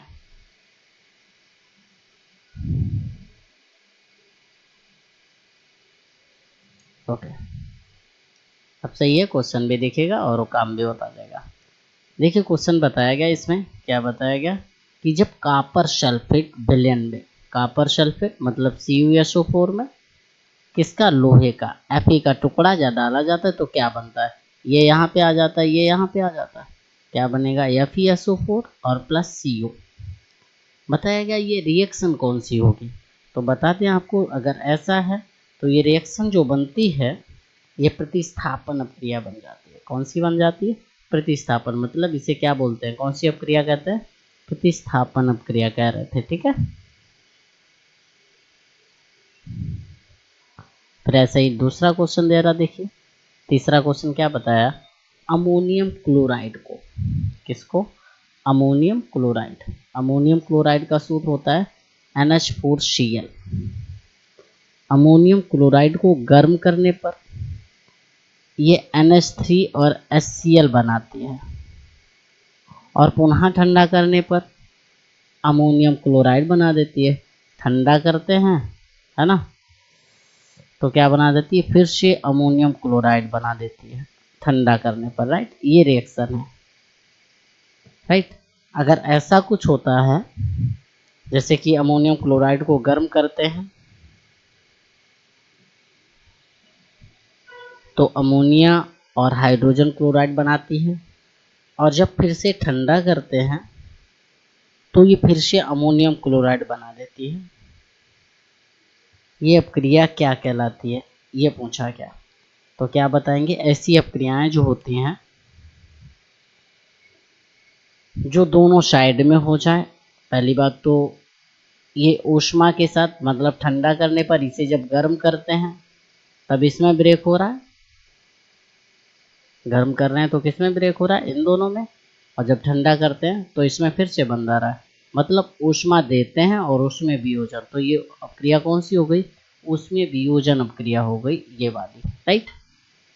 आगे आता है, निम्नलिखित में से कौन सी अपक्रिया उत्क्रमणीय नहीं है। ओके, तो जरा देखिए, बताते हैं कौन सी है कौन सी नहीं है।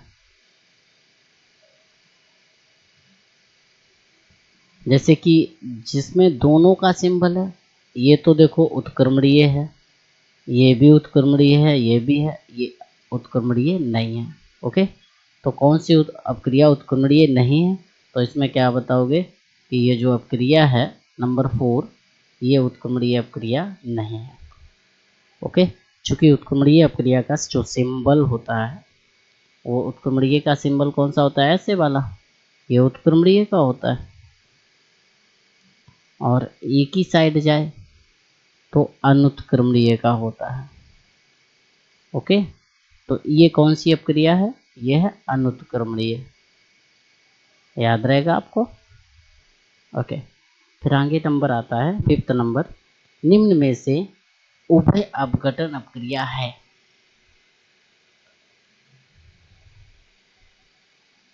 उभय अपघटन अपक्रिया, देखो उभय अपघटन अपक्रिया वो अपक्रिया होती थी जिसमें एक कोई पदार्थ दो या दो से अधिक हल्के पदार्थों में टूट जाता था। मतलब ऐसी अपक्रियाएं जिसमें कोई एक यौगिक किन्हीं दो हल्के यौगिकों में टूट जाता है, क्या उभय अपघटन अपक्रिया कहलाती थी। तो ये तीसरा है, देखो एक यौगिक है NH4Cl, एक ही कंपाउंड है, फिर NH3 और HCl में ब्रेक हो जाता है, राइट। फिर इसके बाद नंबर आता है 6 में पूछा गया, निम्न में से कौन सी उभय अपघटन अपक्रिया नहीं है। देखो उभय अपघटन अपक्रिया जिसमें एक कोई एक से अधिक में टूट जाए, तो देखो उभय अपघटन नहीं है, ये पूछा गया। तो देखो इसमें तो लग रहा है ये वाली जो है ये उभय अपघटन नहीं है,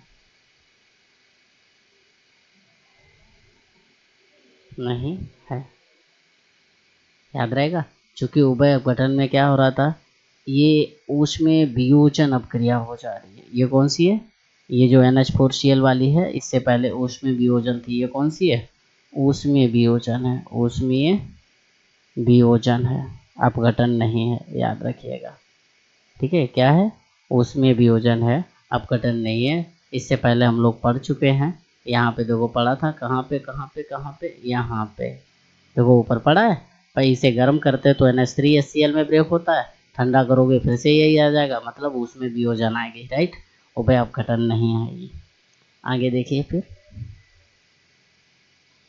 आगे बढ़े तो नेक्स्ट क्वेश्चन है 7 नंबर, CuSO4 विलयन में जिंक का टुकड़ा डालने पर विलयन रंगहीन हो जाता है। मतलब CuSO4 विलयन में जब जिंक का टुकड़ा जानते हैं तो विलयन कैसा हो जाता है, रंगहीन हो जाता है। तो ये अपक्रिया कौन सी होगी, 7 नंबर क्वेश्चन है। देखिए किसमें डालते हो, CuSO4 में, किसका टुकड़ा, जिंक का। अपक्रिया क्या हो जाती है, ZnSO4 प्लस CO, है ना। तो क्या बताया इसमें कि विलयन रंगीन हो जाता है, रंगहीन हो जाता है। यह अपक्रिया कौन सी होती है, तो जरा अपक्रिया तो आपको दिख रही होगी, कौन सी हो गई, ये देखो यहाँ पे आ गया, ये यहाँ पे आ गया। ये किसमें होता है, प्रतिस्थापन अपक्रिया में। किसमें होता है, प्रतिस्थापन में। तो ये अपक्रिया कौन सी होगी, प्रतिस्थापन। निम्न में से कौन सी ऊष्माशोषी अपक्रिया, ऊष्माशोषी मतलब जिसमें एनर्जी पहले लगे, और ऊष्माक्षेपी जिसमें निकले, राइट। तो ऊष्माशोषी देखो इसमें निकलती है, इसमें भी निकलती है, इसमें भी निकलती है, मतलब इधर ऊर्जा होती है इसमें, ओके, इधर ऊर्जा होती है ना, इधर ऊर्जा होती है, निकलती है। अगर निकलती है तो ये तीनों कौन सी हो गई, ऊष्माक्षेपी। कौन सी हो गई, ऊष्माक्षेपी। लेकिन इसमें क्या होता है, फास्फोरस पेंटाक्लोराइड में पहले लगती है ब्रेक करने के लिए, ओके। तो किसी को तोड़ने के लिए क्या होता है, एनर्जी लगती है। तो इसे कैसे कहते हैं, ऊष्माशोषी अपक्रिया। ये कौन सी है, ऊष्माशोषी अपक्रिया है, ओके। फिर आगे क्वेश्चन है, निम्नलिखित रासायनिक समीकरण को संतुलित कीजिए, ओके। तो इन्हें संतुलित करना है, जरा ध्यान से देखिए, अच्छे से करेंगे ताकि अच्छे से समझ में आए, ओके। पहला क्वेश्चन क्या है, BaCl2 plus H2SO4 arrow BaSO4 plus HCl, okay. जरा इसमें हम हाइलाइटर को यूज करते हैं, देखिए जो कि ये BaCl2 है। अब जरा इसमें हम एक एक एलिमेंट देखेंगे। तो जब संतुलित करने की बात होती है तो हमने बताया था कि सबसे पहले ज़्यादा जो होता है उसे संतुलित करते हैं। तो जरा देखो, ऑक्सीजन O4 है, इधर भी O4 है, तो इधर लिख लो पहले, है ना, दोनों साइड। Cl इधर कितने हैं, ये LHS Cl है, फिर क्या है, Ba है, और क्या है, ये अच्छा है, इतना ही तो है, Cl। LHS साइड लिख ले रहे हैं, LHS में क्या है, Cl Ba 1 है, Cl 2 है, H कितने हैं, 2 हैं, है ना। सल्फर है, सल्फर 1 है। चलो RHS में आओ, RHS साइड देख लो, RHS में Ba कितना है, 1 है, O कितना है, O देखो इधर भी 4 था, इधर भी 4 है, H कितना है, 1 है, Cl कितना है, 1 है, H कितना है, 1 है। मतलब संतुलित क्या क्या है, O संतुलित है, H भी संतुलित है, Ba भी है। मतलब H और Cl नहीं है, तो H और Cl में 2 का गुणा, मतलब यहाँ पे 2 का गुणा, राइट।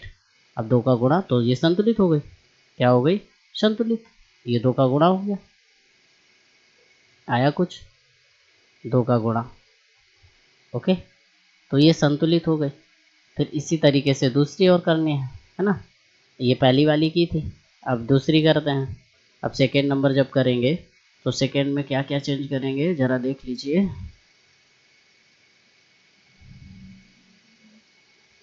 सेकेंड में भी सेम तरीके से लिखेंगे, क्या, LHS और RHS, राइट। LHS में क्या क्या है, जैसे एक सोडियम है, ऑक्सीजन है, हाइड्रोजन है और सल्फर है, इतना ही तो है।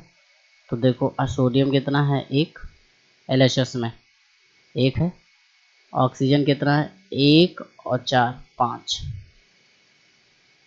हाइड्रोजन कितना है, 3, यस कितना है, 1। इधर देखो कितना है, राइट हैंड साइड में, यानी आपका 2 है, यस 1 है, एच कितना है 1 है, ओ कितना है 4 और 1 5 है, ओ संतुलित है। फिर हाइड्रोजन कितना है 2 है। ओके, हाइड्रोजन नहीं संतुलित है या नहीं संतुलित नहीं है। ऑक्सीजन संतुलित है, सल्फर भी संतुलित है। संतुलित है क्या नहीं, सिर्फ और सिर्फ हाइड्रोजन। तो ऊपर हाइड्रोजन कहाँ है, यहाँ पे, यहाँ पे क्या है, यहाँ पे है। तो इनको संतुलित करने के लिए जब करेंगे तो सबसे पहले क्या करते हैं, जिधर ज़्यादा होता है, यानी इधर ज़्यादा है, इधर यानी ज़्यादा है तो 2 का इधर गुणा कर दो, 2 यानी ओ एच। अब यानी 2 हो गया, ओ कितना हो गया 2 और 4 6, इधर कितना है 4 है ना। अब एच कितना है इधर 2 और 2 4, इधर कितने गुणा कर दो 2 का, 2 दूनी 4 हो गया। ऐसे ही तीसरा देख लो जरा। अब जरा तीसरा नंबर देख लो, क्या बताया था, जब संतुलित करते हैं तो संतुलित करते के वक्त सबसे ज़्यादा जो होता है उसे संतुलित करते हैं, जो ज़्यादा बार आया होता है ना। तो ज़्यादा क्या आया है जरा देखो, सेकेंड में क्या है HNO3 है, क्या है थर्ड में HNO3 है। अब दोनों साइड में देखना, H एक बार है, Ca भी एक बार है, NO3 इधर कितना है 3 दूना 6, कितना है 3 दूना 6 और 1 7, इधर कितना है 2 और 3 5, 2 3 5, इधर कितना है 2। तो जब संतुलित करोगे तो संतुलित करने के वक्त हम क्या करेंगे, सबसे पहले n देख ले, तो n भी संतुलित नहीं हो रहा, हम 2 का गुणा कर देंगे, राइट 2 का गुणा करेंगे। अब जरा देखो n कितने हो गए, n 2 हो गए, यहाँ पर भी n 2 हो गए, h कितने हैं 2 और 2 4, तो 2 का यहाँ पे कर दो, 2 2 4, संतुलित हो गई हमारी समस्या, राइट। अगर संतुलित हो गई है तो देख लीजिए बैलेंस है। ऐसे ही अगर फोर्थ नंबर वाली देखें तो फोर्थ में क्या है H2Cl2 है, 2 का गुणा कर दो, COH का whole twice CO2, Ca OH कितने हैं 2 हैं, O भी 2 हैं, तो 3 2 5 है, लेकिन इधर 2 तो 4 है। ओके, अगर 2 और 2 4 है तो इधर कितने का गुणा करेंगे जरा देख लीजिए, H2O है, CaCO3 है, तो ये हमें लगता है संतुलित है। देखो Ca 1 है, LHS RHS, LHS लिख लो यहाँ पे, यहाँ RHS लिख लो, Ca 1 है और यहाँ पे Ca 1 है, O 1 2 और 2 4, O कितने हैं 4, RHS में 3 और 1 4, फिर क्या है हाइड्रोजन, LHS में 2, RHS में भी 2, बैलेंस। तो ये तो बैलेंस है ना। अब आया निम्नलिखित में से योगात्मक तथा प्रतिस्थापन अपक्रियाएं छाटिए। ओके, तो योगात्मक और प्रतिस्थापन अपक्रियाएं में छाटनी है, तो जरा देखिए बताते हैं कौन कौन सी योगात्मक है, कौन कौन सी प्रतिस्थापन है। योगात्मक कौन सी होती है, जब 2 परमाणु या 2 कंपाउंड मिलके किसी एक को बनाते हैं, जैसे 2NaCl2 क्या बनाया, सिंगल टर्म बनाया, तो ये कौन सी है, योगात्मक है, योगात्मक है। ओके, अगर ये योगात्मक है एडिशन रिएक्शन है ये, ओके एडिशन रिएक्शन। अब FeCuSO4 कौन सी है, प्रतिस्थापन है, ये क्या है, ये यहाँ पे आया और ये वाला यहाँ पे आया, तो ये क्या हो प्रतिस्थापित हुए हैं यौगिक, तो ये कौन सी है, प्रतिस्थापन अपक्रिया है। ओके, नेक्स्ट देखिए,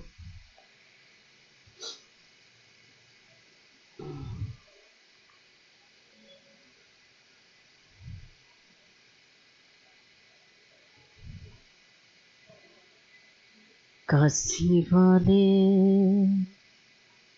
काशी हैं।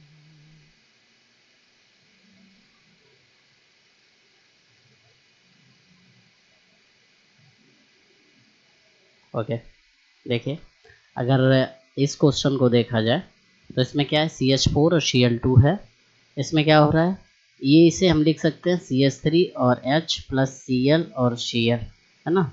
तो ये यहाँ पे आया, ये यहाँ पे आया, कौन सी है, प्रतिस्थापन। प्रतिस्थापन, इसमें क्या हुआ, 2 से 1 बना, एडिशन। इसमें भी 2 से 1 बना, कौन सी है, एडिशन, याद रहेगा।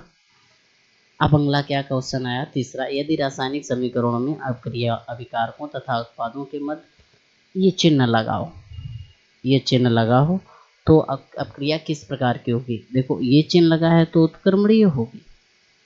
कैसी होगी, उत्क्रमणीय अपक्रिया होगी। अगर ये ना लगा हो कि ऐसा लगा हो, कैसा, ऐसा, अगर ऐसा लगा हो तो कौन सी होगी, अनुत्क्रमणीय। कौन सी, ये अनुत्क्रमणीय का होता है, याद रहेगा। अगला आते हैं 4th नंबर, कैल्शियम कार्बोनेट तथा calcium oxide. Break down now, देखिए 4th नंबर क्वेश्चन क्या बताया, कैल्शियम कार्बोनेट है, इसे गर्म करने पर ये किसमें बना, CaO और CaCO2। मतलब क्या है, एक यौगिक 2 या 2 से अधिक सरल यौगिकों में वियोजित हुआ है ना, या टूटा है। तो इसमें बताएगा कौन सी उसमें वियोजन है और कौन सी उसमें अपघटन है। अगर गर्म करने पर कोई चीज़ वियोजित हो तो उसमें वियोजन या उसमें अपघटन होगी, है ना। तो जरा इसमें देखिए, ये जो है कैल्शियम कार्बोनेट गर्म करने पर इसमें वियोजित हुआ, तो ये कौन सी है, ऊष्मीय वियोजन, ऊष्मीय वियोजन। और ये ठंडा करने पे कैसी हो जाएगी, यही बना देगी। ओके, तो ये ऊष्मीय वियोजन हो गया। NH4Cl क्या है, उत्क्रमणीय अपक्रिया। और जो भी उत्क्रमणीय अपक्रियाएं होती हैं, जरा देखिए क्या बताया, कैल्शियम कार्बोनेट जो है गर्म करने पर CaO और CO2 में वियोजित हो जा रहा है, तो ये ऊष्मीय वियोजन नहीं, ऊष्मीय अपघटन होगी। थोड़ा याद रखना, कौन सी होगी, ऊष्मीय अपघटन। और ये उत्क्रमणीय अपक्रिया के रूप में जो होती है ना, वो होती है ऊष्मीय वियोजन, याद रहेगा। तो ये दूसरी, ये वाली देखो गर्म करने पर है, और ये वाली भी है, और कौन सी है, और ये तीसरा नंबर और देख लीजिएगा, है ना। तीसरा कौन सी अपक्रिया है, इसमें NH4Cl है, जल में घोलने पर NH4 + Cl- आयन दिया है ना।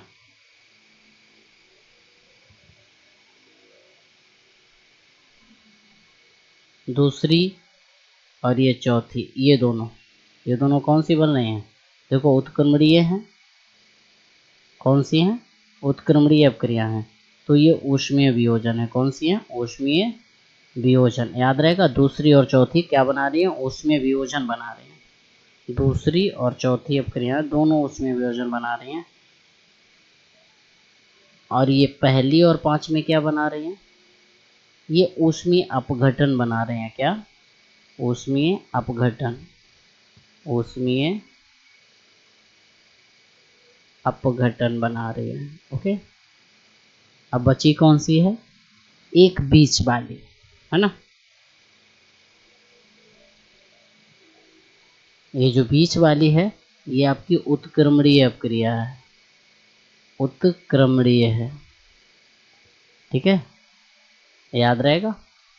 ये 5वां दरा क्वेश्चन देखिए, बताया गया निम्नलिखित अभिक्रियाओं में से ऊष्मा शोषी और ऊष्मा छोपी लिखिए।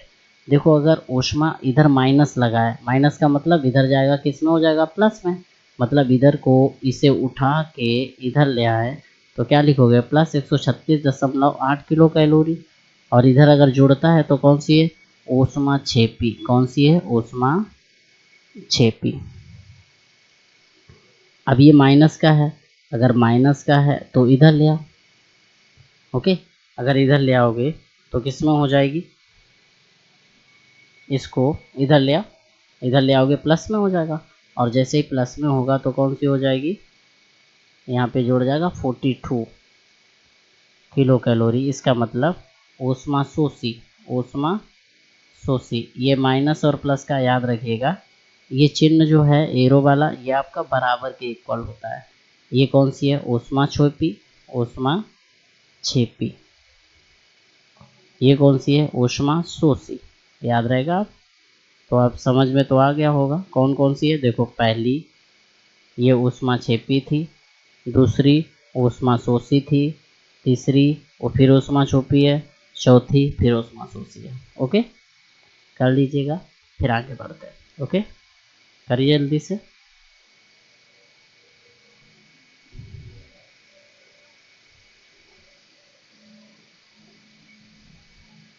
देखिए आगे अब बढ़ते हैं। नेक्स्ट अगर देखें तो क्वेश्चन क्या बताया गया, बहुत अच्छा क्वेश्चन है, ज़रा ध्यान से देखिए। क्वेश्चन बताया गया, वायु में जलाने से पहले मैग्नीशियम रिबन साफ क्यों किया जाता है? ओके, ये एनसीईआरटी बेस्ड क्वेश्चन है, इन्हें सही से तैयार करिएगा। क्या बताया? वायु में जलाने से पहले मैग्नीशियम रिबन साफ क्यों किया जाता है? तो क्या बताया गया, मैग्नीशियम रिबन की ऊपरी सतह वायुमंडल ऑक्सीजन से क्रिया करके, मतलब मैग्नीशियम जो है वायुमंडल में उपस्थित O2 से क्रिया करके क्या बनाता है? मैग्नीशियम ऑक्साइड बनाता है, या मैग्नीशियम ऑक्साइड में बदल जाता है, जो कि जलता नहीं है। और मैग्नीशियम ऑक्साइड क्या होता है? जलता नहीं है। क्या होता है? जलता नहीं है। इसीलिए रिबन के जलने से या रिबन के जलने में रुकावट को दूर करने के लिए रिबन से ऑक्साइड की परत को रेगमाल से घिसकर साफ कर दिया जाता है। ओके, मतलब वायु से जलने से पहले मैग्नीशियम रिबन को क्या कर दिया जाता है? जलने से बचाने के लिए इस पे ऑक्साइड की परत को रेगमाल से घिस कर साफ कर दिया जाता है, जो भी इसके ऊपर ऑक्साइड की परत होती है। ओके, अब अगला क्वेश्चन आया कि निम्नलिखित अपक्रियाओं को कंप्लीट कीजिए, है ना। चलिए करते हैं, ये तो करते ही हम लोग बहुत पहले से कर रहे हैं। चलिए, क्या बताया? अपक्रिया को संतुलित कीजिए और बनाइए। ओके, तो बनाएंगे, ज़रा देखिए कैसे बनाते हैं। हाइड्रोजन और क्लोरीन H2 प्लस Cl2, क्या बनाना है? HCl। ज़रा देखिए दो दो है, दो का गुणा, पहली हो गई, दूसरी फिर क्या बताया? Barium chloride BaCl2 plus aluminium sulphate Al2SO4 का होल थ्राइस एरो क्या बनाएगा? बेरियम सल्फेट यहाँ पे आ जाएगा, और ये वाला एरो जो है ये वाला कहाँ पे आएगा? ये वाला यहाँ पे आएगा। ओके, तो क्या बनाया? BaSO4 प्लस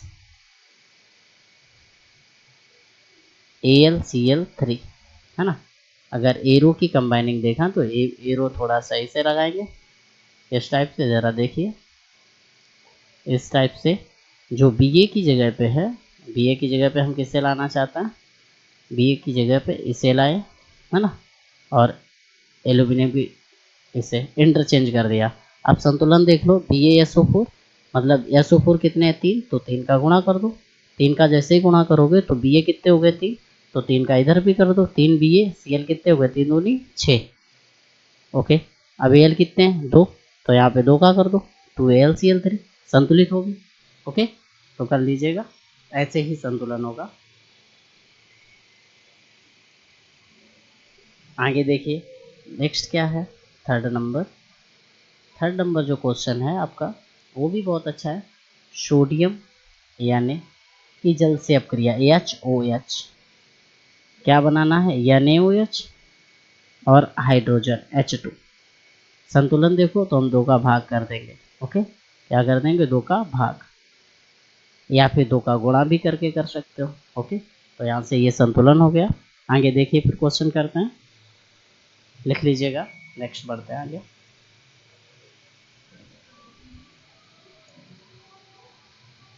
देखिए नेक्स्ट क्वेश्चन क्या है,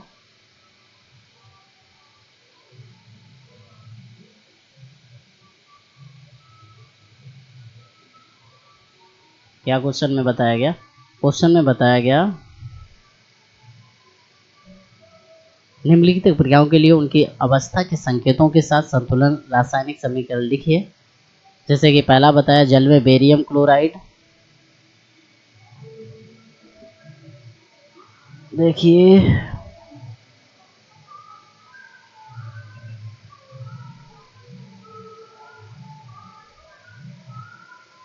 क्या बताया गया, जल में बेरियम क्लोराइड, जल में बेरियम क्लोराइड तथा सोडियम सल्फेट के विलयन अपक्रिया करके सोडियम क्लोराइड बनाते हैं।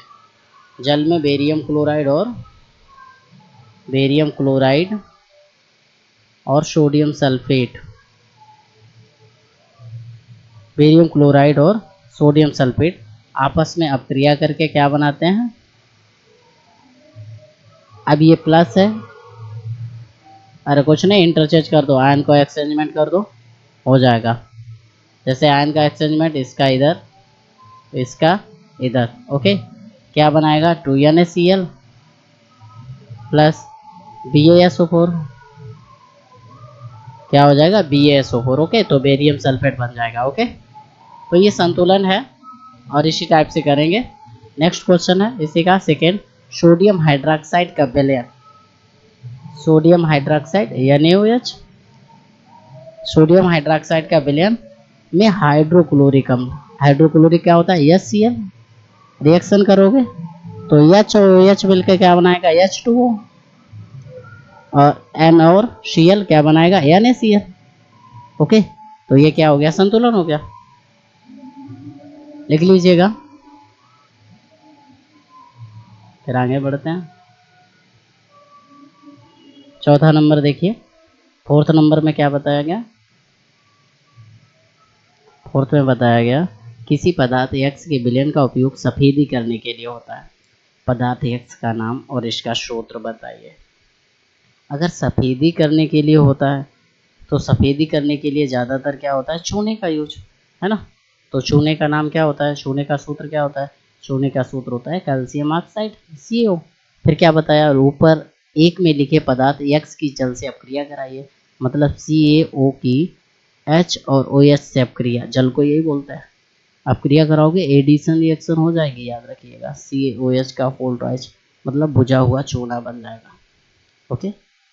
फिर अगला क्वेश्चन क्या बताया गया, इसी में नेक्स्ट बताया गया जल के विद्युत अपघटन में एक परत नली में एकत्रित गैस की मात्रा दूसरी से दोगुनी क्यों है, उस गैस का नाम बताइए। जैसे कि जल के विद्युत अपघटन में एक परत नली में एकत्रित गैस की मात्रा दूसरी से दोगुनी क्यों है, उस गैस का नाम बताइए। जैसे जब अम्लीयकृत जल है, मतलब जल है एसिडिक नेचर में है, कैसा है एसिडिक, ओके। इसमें जब रिएक्शन कराते हैं, है ना, या इलेक्ट्रिक करंट देते हैं, क्या देते हैं इलेक्ट्रिक करंट पास आउट करते हैं, जब इलेक्ट्रिक करंट पास आउट करते हैं तो ये बनाता है 2H2 + O2, दोनों गैस पास आउट कराता है ना। इसका मतलब ये है कि ऑक्सीजन मात्रा से हाइड्रोजन की मात्रा दोगुनी है। इसका मतलब क्या है, जो ऑक्सीजन है O2, मतलब यहाँ पे अगर मोल ऑफ हाइड्रोजन देखें, हाइड्रोजन के कितने मोल हैं, आगे कितने हैं, हाइड्रोजन के मोल इक्वल टू 2 है ना H2 के, और O2 के मोल देखें कितना है, यहाँ पे एक है। इसका मतलब क्या है, हाइड्रोजन H2 O2 से 2 गुना है, राइट। आगे देखिए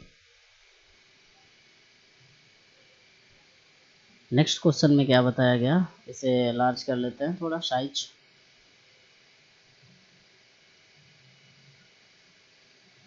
ओके, क्या बताया गया, जब लोहे की कील को कॉपर सल्फेट के विलयन में डुबोया जाता है, किसी कील को, लोहे की कील को, लोहा मतलब या फी की कील को किस में डुबोया, कॉपर सल्फेट के विलयन में डुबोया जाता है, तो विलयन का रंग बदल जाता है, ओके। हाँ बदलता है, क्या बनता है FeSO4 + CO, इसका मतलब क्या है, हल्का रंग हो जाता है इसका, कैसा हो जाता है, हल्का रंग। इसका मतलब कह सकते हैं कि रंग उड़ जाता है, ओके। अगला क्या है, नेक्स्ट क्वेश्चन, नेक्स्ट बताया गया हल्का रंग हो जाता है, इसमें कैसा होता है, हल्का रंग हो जाता है। अगला द्विविस्थापन क्रिया का एक उदाहरण देना है। द्विविस्थापन डबल डिस्प्लेसमेंट रिएक्शन। ओके, जैसे कि लेड नाइट्रेट को हम लोग क्या करते हैं, पोटेशियम आयोडाइड से रिएक्शन करा देते हैं, किसकी, लेड नाइट्रेट की। तो क्या बनता है, ये है, ये यहाँ पे आ जाएगा, ये यहाँ पे आ जाएगा, इसकी मतलब क्या बनेगा, KNO3। ये तो सही है, लेकिन PbI2 बनाएगा, क्यों, क्योंकि Pb पे +2 चार्ज होता है, I पे -1 होता है, तो 2 और 1 तेरे गुणा करोगे, ऐसे PbI2 बनाएगा। वैलेंसी देखो, I कितना है, 2, तो यहाँ पे 2 का गुणा, तो यहाँ पे 2 का, तो मतलब यहाँ पे भी 2 का, है ना, PbNO3 का होल ट्वाइस था, ठीक है, बन गया। फिर अगला 8 नंबर क्वेश्चन देखिए। 8 नंबर बताया, निम्न क्रियाओं में अपचयित तथा अपचयित पदार्थों को पहचान कीजिए। मतलब इन क्रियाओं में हमें ये बताना है कौन अपचयित है और कौन सा उपचयित है। चलिए करते हैं भाई, ये भी कर लेते हैं। निम्न क्रियाओं में उपचयित तथा अपचयित पदार्थों को पहचानना है। चलिए अब क्रिया लिखते हैं। सोडियम O2 एरो क्या बनाया, Na2O। बैलेंसी भी लिख लेते हैं, चलो, है ना। अगर ऐसी अब क्रिया है तो इसमें क्या हो रहा है, Na जो है क्या बना रहा है, Na2O, मतलब Na2O में उपचयित हो रहा है। कैसा हो रहा है, उपचयित हो रहा है, याद रखिएगा, उपचयित हो रहा है। अब रिएक्शन क्या है, CuO + H2 arrow Cu + H2O। इसका मतलब क्या है, CuO जो है वो Cu में अपचयित हो रहा है, CuO Cu में अपचयित हो रहा है।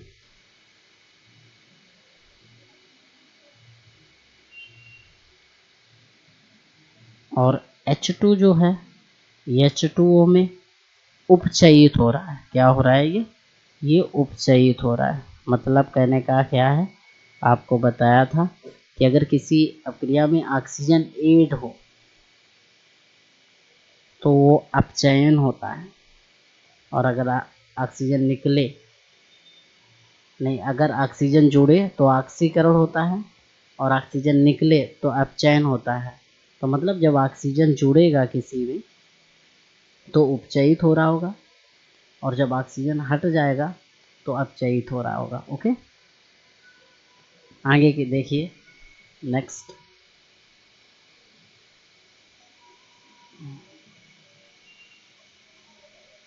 देख लेते हैं।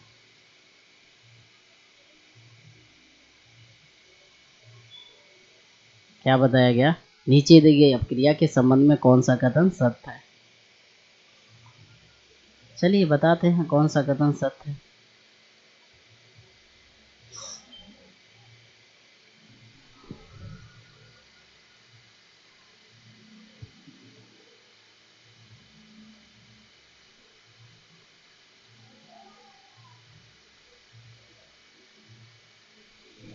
देखिए क्वेश्चन क्या बताया गया, नीचे दी गई अपक्रिया के संबंध में कौन सा कथन असत्य है। पीबी में उपचयित हो रहा है। ओके, सी जो है CO2 में, नहीं, पीबी में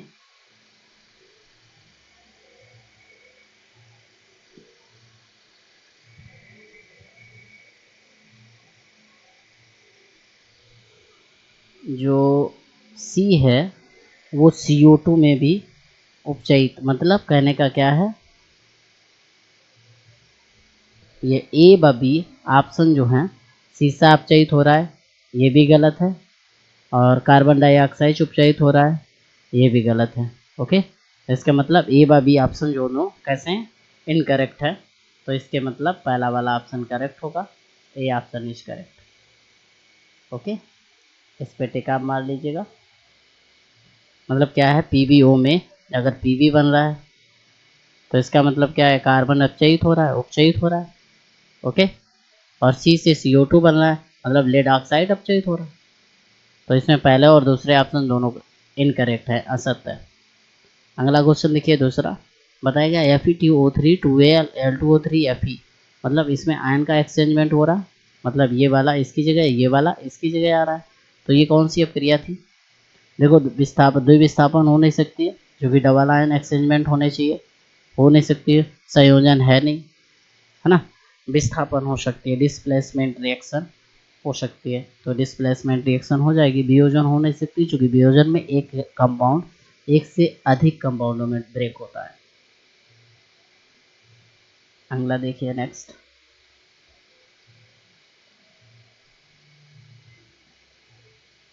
नेक्स्ट, ये अब क्रियाएं करनी है। थर्ड नंबर क्या बताया गया, लौह चूड़ पर तनु हाइड्रोक्लोरिक अम्ल डालने से क्या होता है, सही उत्तर बताना है। लौह चूड़ पर, लौह चूड़ मतलब लोहे का चूड़ है, Fe HCl डालने पर क्या बनता है, FeCl2 बनेगा, H2 निकलेगी। देखो कौन सा सही है, हाइड्रोजन गैस पर आयरन क्लोराइड बनता है। ओके, ये ऑप्शन इज करेक्ट, क्योंकि H2 हाइड्रोजन गैस है, FeCl2 क्या है, फेरिक क्लोराइड या आयरन क्लोराइड है। ओके, नेक्स्ट देखिए,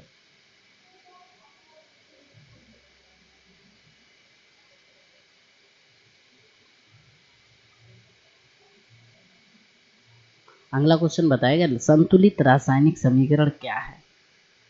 संतुलित रासायनिक समीकरण मैंने कल डिफाइन किया था क्या, यदि किसी रासायनिक अपक्रिया में अभिकारक और उत्पादों के परमाणुओं की संख्या बराबर हो, मतलब कोई रासायनिक अपक्रिया हो रही हो और उस रासायनिक अपक्रिया में अभिकारक और उत्पादों की संख्या बराबर हो, तो वो संतुलित रासायनिक समीकरण होता है ना। अभिकारक ब्रैकेट में n लिख देंगे नंबर बराबर उत्पाद का नंबर, मतलब अभिकारक अणुओं की संख्या और उत्पाद के अणुओं की संख्या क्या हो, बराबर हो, तो संतुलित रासायनिक समीकरण होता है। अब बताया रासायनिक समीकरण को संतुलित करना क्यों आवश्यक है। आवश्यक इसलिए है क्योंकि उससे हम लोग ये पता लगा लेते हैं कि अभिकारकों और उत्पादों के परमाणुओं या अणुओं की वास्तविक संख्या आपेक्षिक मात्राओं की जानकारी में कैसी होती है। मतलब आपेक्षिक मात्रा ये जानकारी प्राप्त कर लेते हैं कि कौन सी चीज़ कितने मोल बन रही है। ओके, या कौन सी चीज़ कितने मोल इसमें लगी है, याद रखिएगा। फिफ्थ नंबर में क्या बताया, निम्न कथनों को रासायनिक समीकरण के रूप में परिवर्तित कर उन्हें संतुलित कीजिए। ओके, तो इसमें क्या है, इसमें तो भाई रासायनिक अपक्रिया है, और रासायनिक अपक्रियाएं हैं तो जरा पहला देखिए,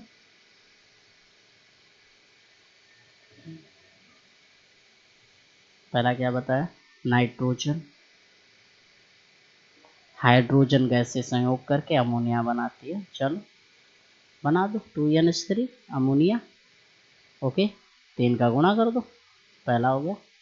बी पार्ट, हाइड्रोजन सल्फाइड मतलब H2S किससे सहयोग कर रहा है, ऑक्सीजन, मतलब वायु में दहन करता है, दहन कभी भी होता है एयर के साथ होता है। ओके, आज तो ये क्या बना देगा, H2O, है ना। फिर क्या बताया, दहन करके जल व सल्फर डाइऑक्साइड बनता है। बेटा SO2 भी निकाल दो, अब क्या करो, इनका संतुलन कर दो। वो कितना है, 2 और 1 3, तो यहाँ पे कितना करोगे, यहाँ पे 2 का O का गुणा कर दो, 2 का गुणा करो, यहाँ पे 2 का कर दो, मतलब यहाँ पर भी 2 का कर दो। ओके, लेकिन फिर यहाँ पे 3 का करना पड़ेगा। ओके, हो गया संतुलन। अब बात आती है कि कौन से फॉर्म में है, सॉलिड है, लिक्विड है, गैस है, तो वो भी लिख लेते हैं। हाइड्रो H2S जो था आपका, ये गैसियस स्टेट में था, है ना। O2 जो था वो भी गैसियस स्टेट में था, बना क्या, ये लिक्विड बना है, और ये क्या बना है, गैस। ऐसे ही नाइट्रोजन गैस थी आपकी, हाइड्रोजन भी गैस थी, है ना, बना क्या था, गैस। ओके, फिर अगला क्वेश्चन है इसी का थर्ड पार्ट। थर्ड पार्ट में क्या बताया, एल्यूमिनियम सल्फेट। एल्यूमिनियम सल्फेट क्या होता है, Al2 SO4 का whole thrice, okay, aqueous form में दिया गया, प्लस बेरियम क्लोराइड। ये किससे अब क्रिया कर रहा है? बेरियम क्लोराइड से। अब क्रिया करके क्या बनाता है? एल्यूमिनियम क्लोराइड, AlCl3 और बेरियम सल्फेट BaSO4 का छेद प्रदान करता है। संतुलन बताया, देखो Al कितना है 2, तो यहाँ पे 2 का गुणा कर दो। Cl कितना है 3, तो यहाँ पे 3 दूना 6 है, तो यहाँ पे 3 का गुणा कर दो। देखो बाकी सब संतुलित है, यहाँ पे B का गुणा करो 3 का। ओके, हो गया। फिर अगला क्या बताया? Potassium, D number. पोटेशियम क्यों होता है? जल के साथ अपक्रिया करता है, मतलब जल के साथ H2O के साथ क्या बनाता है? पोटेशियम हाइड्रोक्साइड KOH, तो क्या बताएगा? Plus H2 gas, hydrogen gas बनाता है। अब बचा है संतुलन।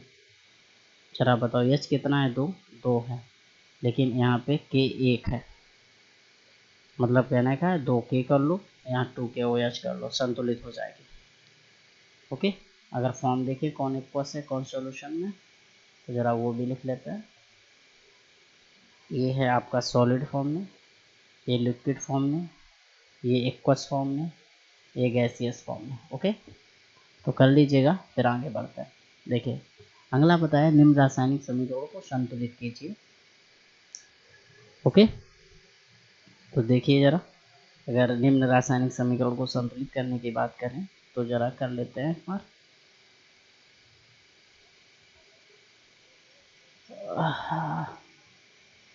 देखिए एक ऊपर कर लेंगे, 2 बीच में। ओके, क्या है? HNO3। H देखिए 1 है, यहाँ पर 2 है, N कितने हैं? O कितने हैं? 3 और 2 5, इधर कितने हैं? 3 दूनी 6 और 1 7। N कितने हैं? 2, यहाँ पे कितना है? 1, तो इसका मतलब है N को संतुलित कर लीजिए। N कितना? मतलब यहाँ पे 2 का गुणा करेंगे, तो 2 का जब करोगे तो क्या बनेगा? 2HNO3 प्लस CaOH का होल ट्वाइस, एरो CaNO3 का होल ट्वाइस प्लस H2O। हमने बैलेंस किसे किया? नाइट्रोजन को। किसे किया?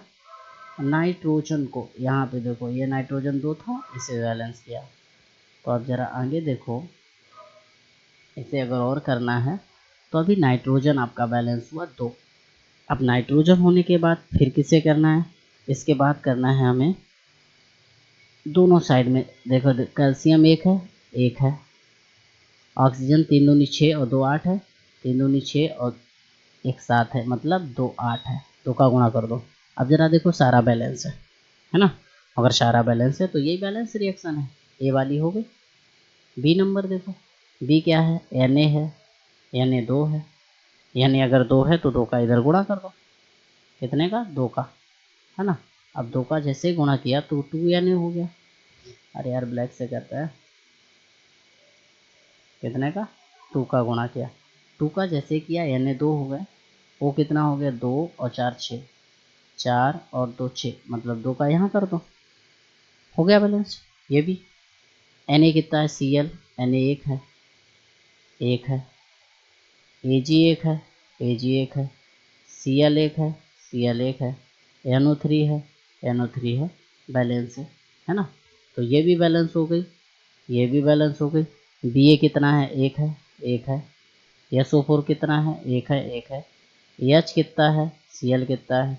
2 है, तो 2 का गुणा कर दो, ये भी बैलेंस हो गई यार। कितना अच्छा लगा, है ना? अगला देखो,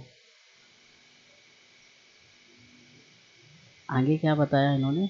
आगे बताया कि निम्न अपक्रियाओं में या निम्न अपक्रियाओं के लिए संतुलित रासायनिक समीकरण बनाकर लिखिए।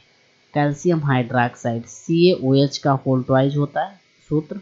कार्बन डाइऑक्साइड CO2 होता है, रिएक्शन कर रहा है, calcium carbonate CaCO3 plus water. Okay, calcium कितना है? 1 है, संतुलित है। कार्बन कितना है? 1 है, O कितना है, 2 और 2 4 है, 2 और 2 4। हाइड्रोजन कितना है, 2 है। तो क्या कर दें इसमें,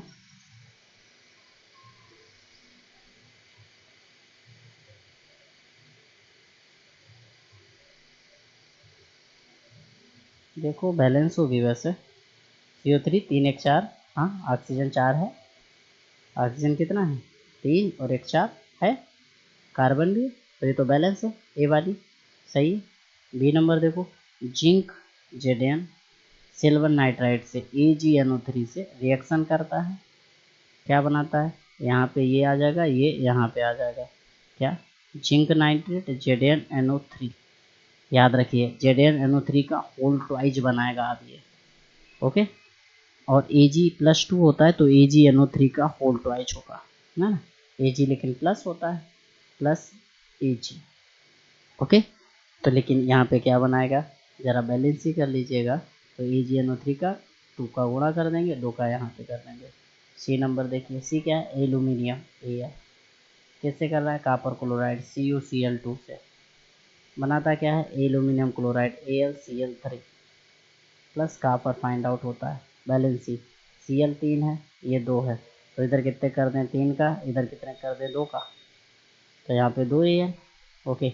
यहाँ कितना होगा 3 Cu, बैलेंस।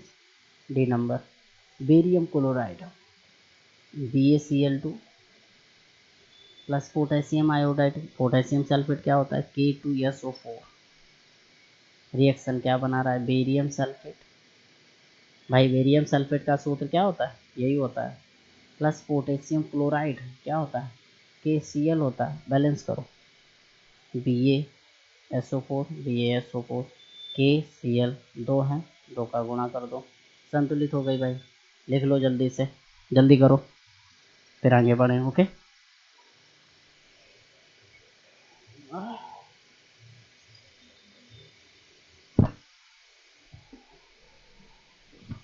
लिख लो जल्दी लिखो,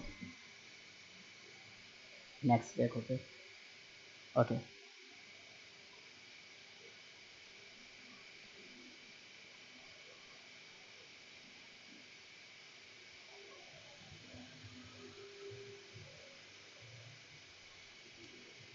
ओके, क्वेश्चन के मैं क्या बताया, potassium bromide KBr, barium iodide BaI2, reaction करके क्या बनाते हैं, पोटेशियम आयोडाइड Ki। अब जरा बताओ, यहाँ पे यहीं से देख लो, यहीं से देख लो, यहीं से देख लो, यहीं से देख लो, पोटेशियम आयोडाइड K और I कितना है 2, तो 2 का गुणा कर दे बेधड़क, 2 का यहाँ पे कर दे, तुरंत खत्म कर, plus barium bromide BaBr2, satisfied, okay, बन गई। नेक्स्ट देखिए, नेक्स्ट क्या है, जिंक कार्बोनेट, क्या है जिंक कार्बोनेट, इसे ZnCO3 लिख सकता है, क्या बनाता है जिंक ऑक्साइड ZnO, प्लस क्या बनाता है कार्बन डाइऑक्साइड CO2, संतुलन देख लो ZnO CO2, ओके संतुलित है। फिर क्या बताया, हाइड्रोजन गैस H2, क्या मिला Cl2, क्या बनाता है हाइड्रोजन क्लोराइड, H कितने हैं Cl कितने हैं 2 2, तो 2 का गुणा। फिर ऐसे ही मैग्नीशियम Mg, हाइड्रोक्लोरिक अम्ल से HCl एरो, क्या बनाता है मैग्नीशियम क्लोराइड MgCl2, Cl कितने हैं 2, 2 का गुणा कर दो, प्लस क्या बना हाइड्रोजन गैस, उड़ गई, ओके। फिर नेक्स्ट क्वेश्चन क्या बताया, बहुत अच्छा क्वेश्चन है अगला भी, अगला इन्होंने बताया कि ऊष्माक्षेपी और ऊष्माशोषी अपक्रिया को किसे कहता है, बहुत अच्छा, ऊष्माक्षेपी और ऊष्माशोषी अपक्रिया पूछनी है, तो क्या बताया था, क्षेपी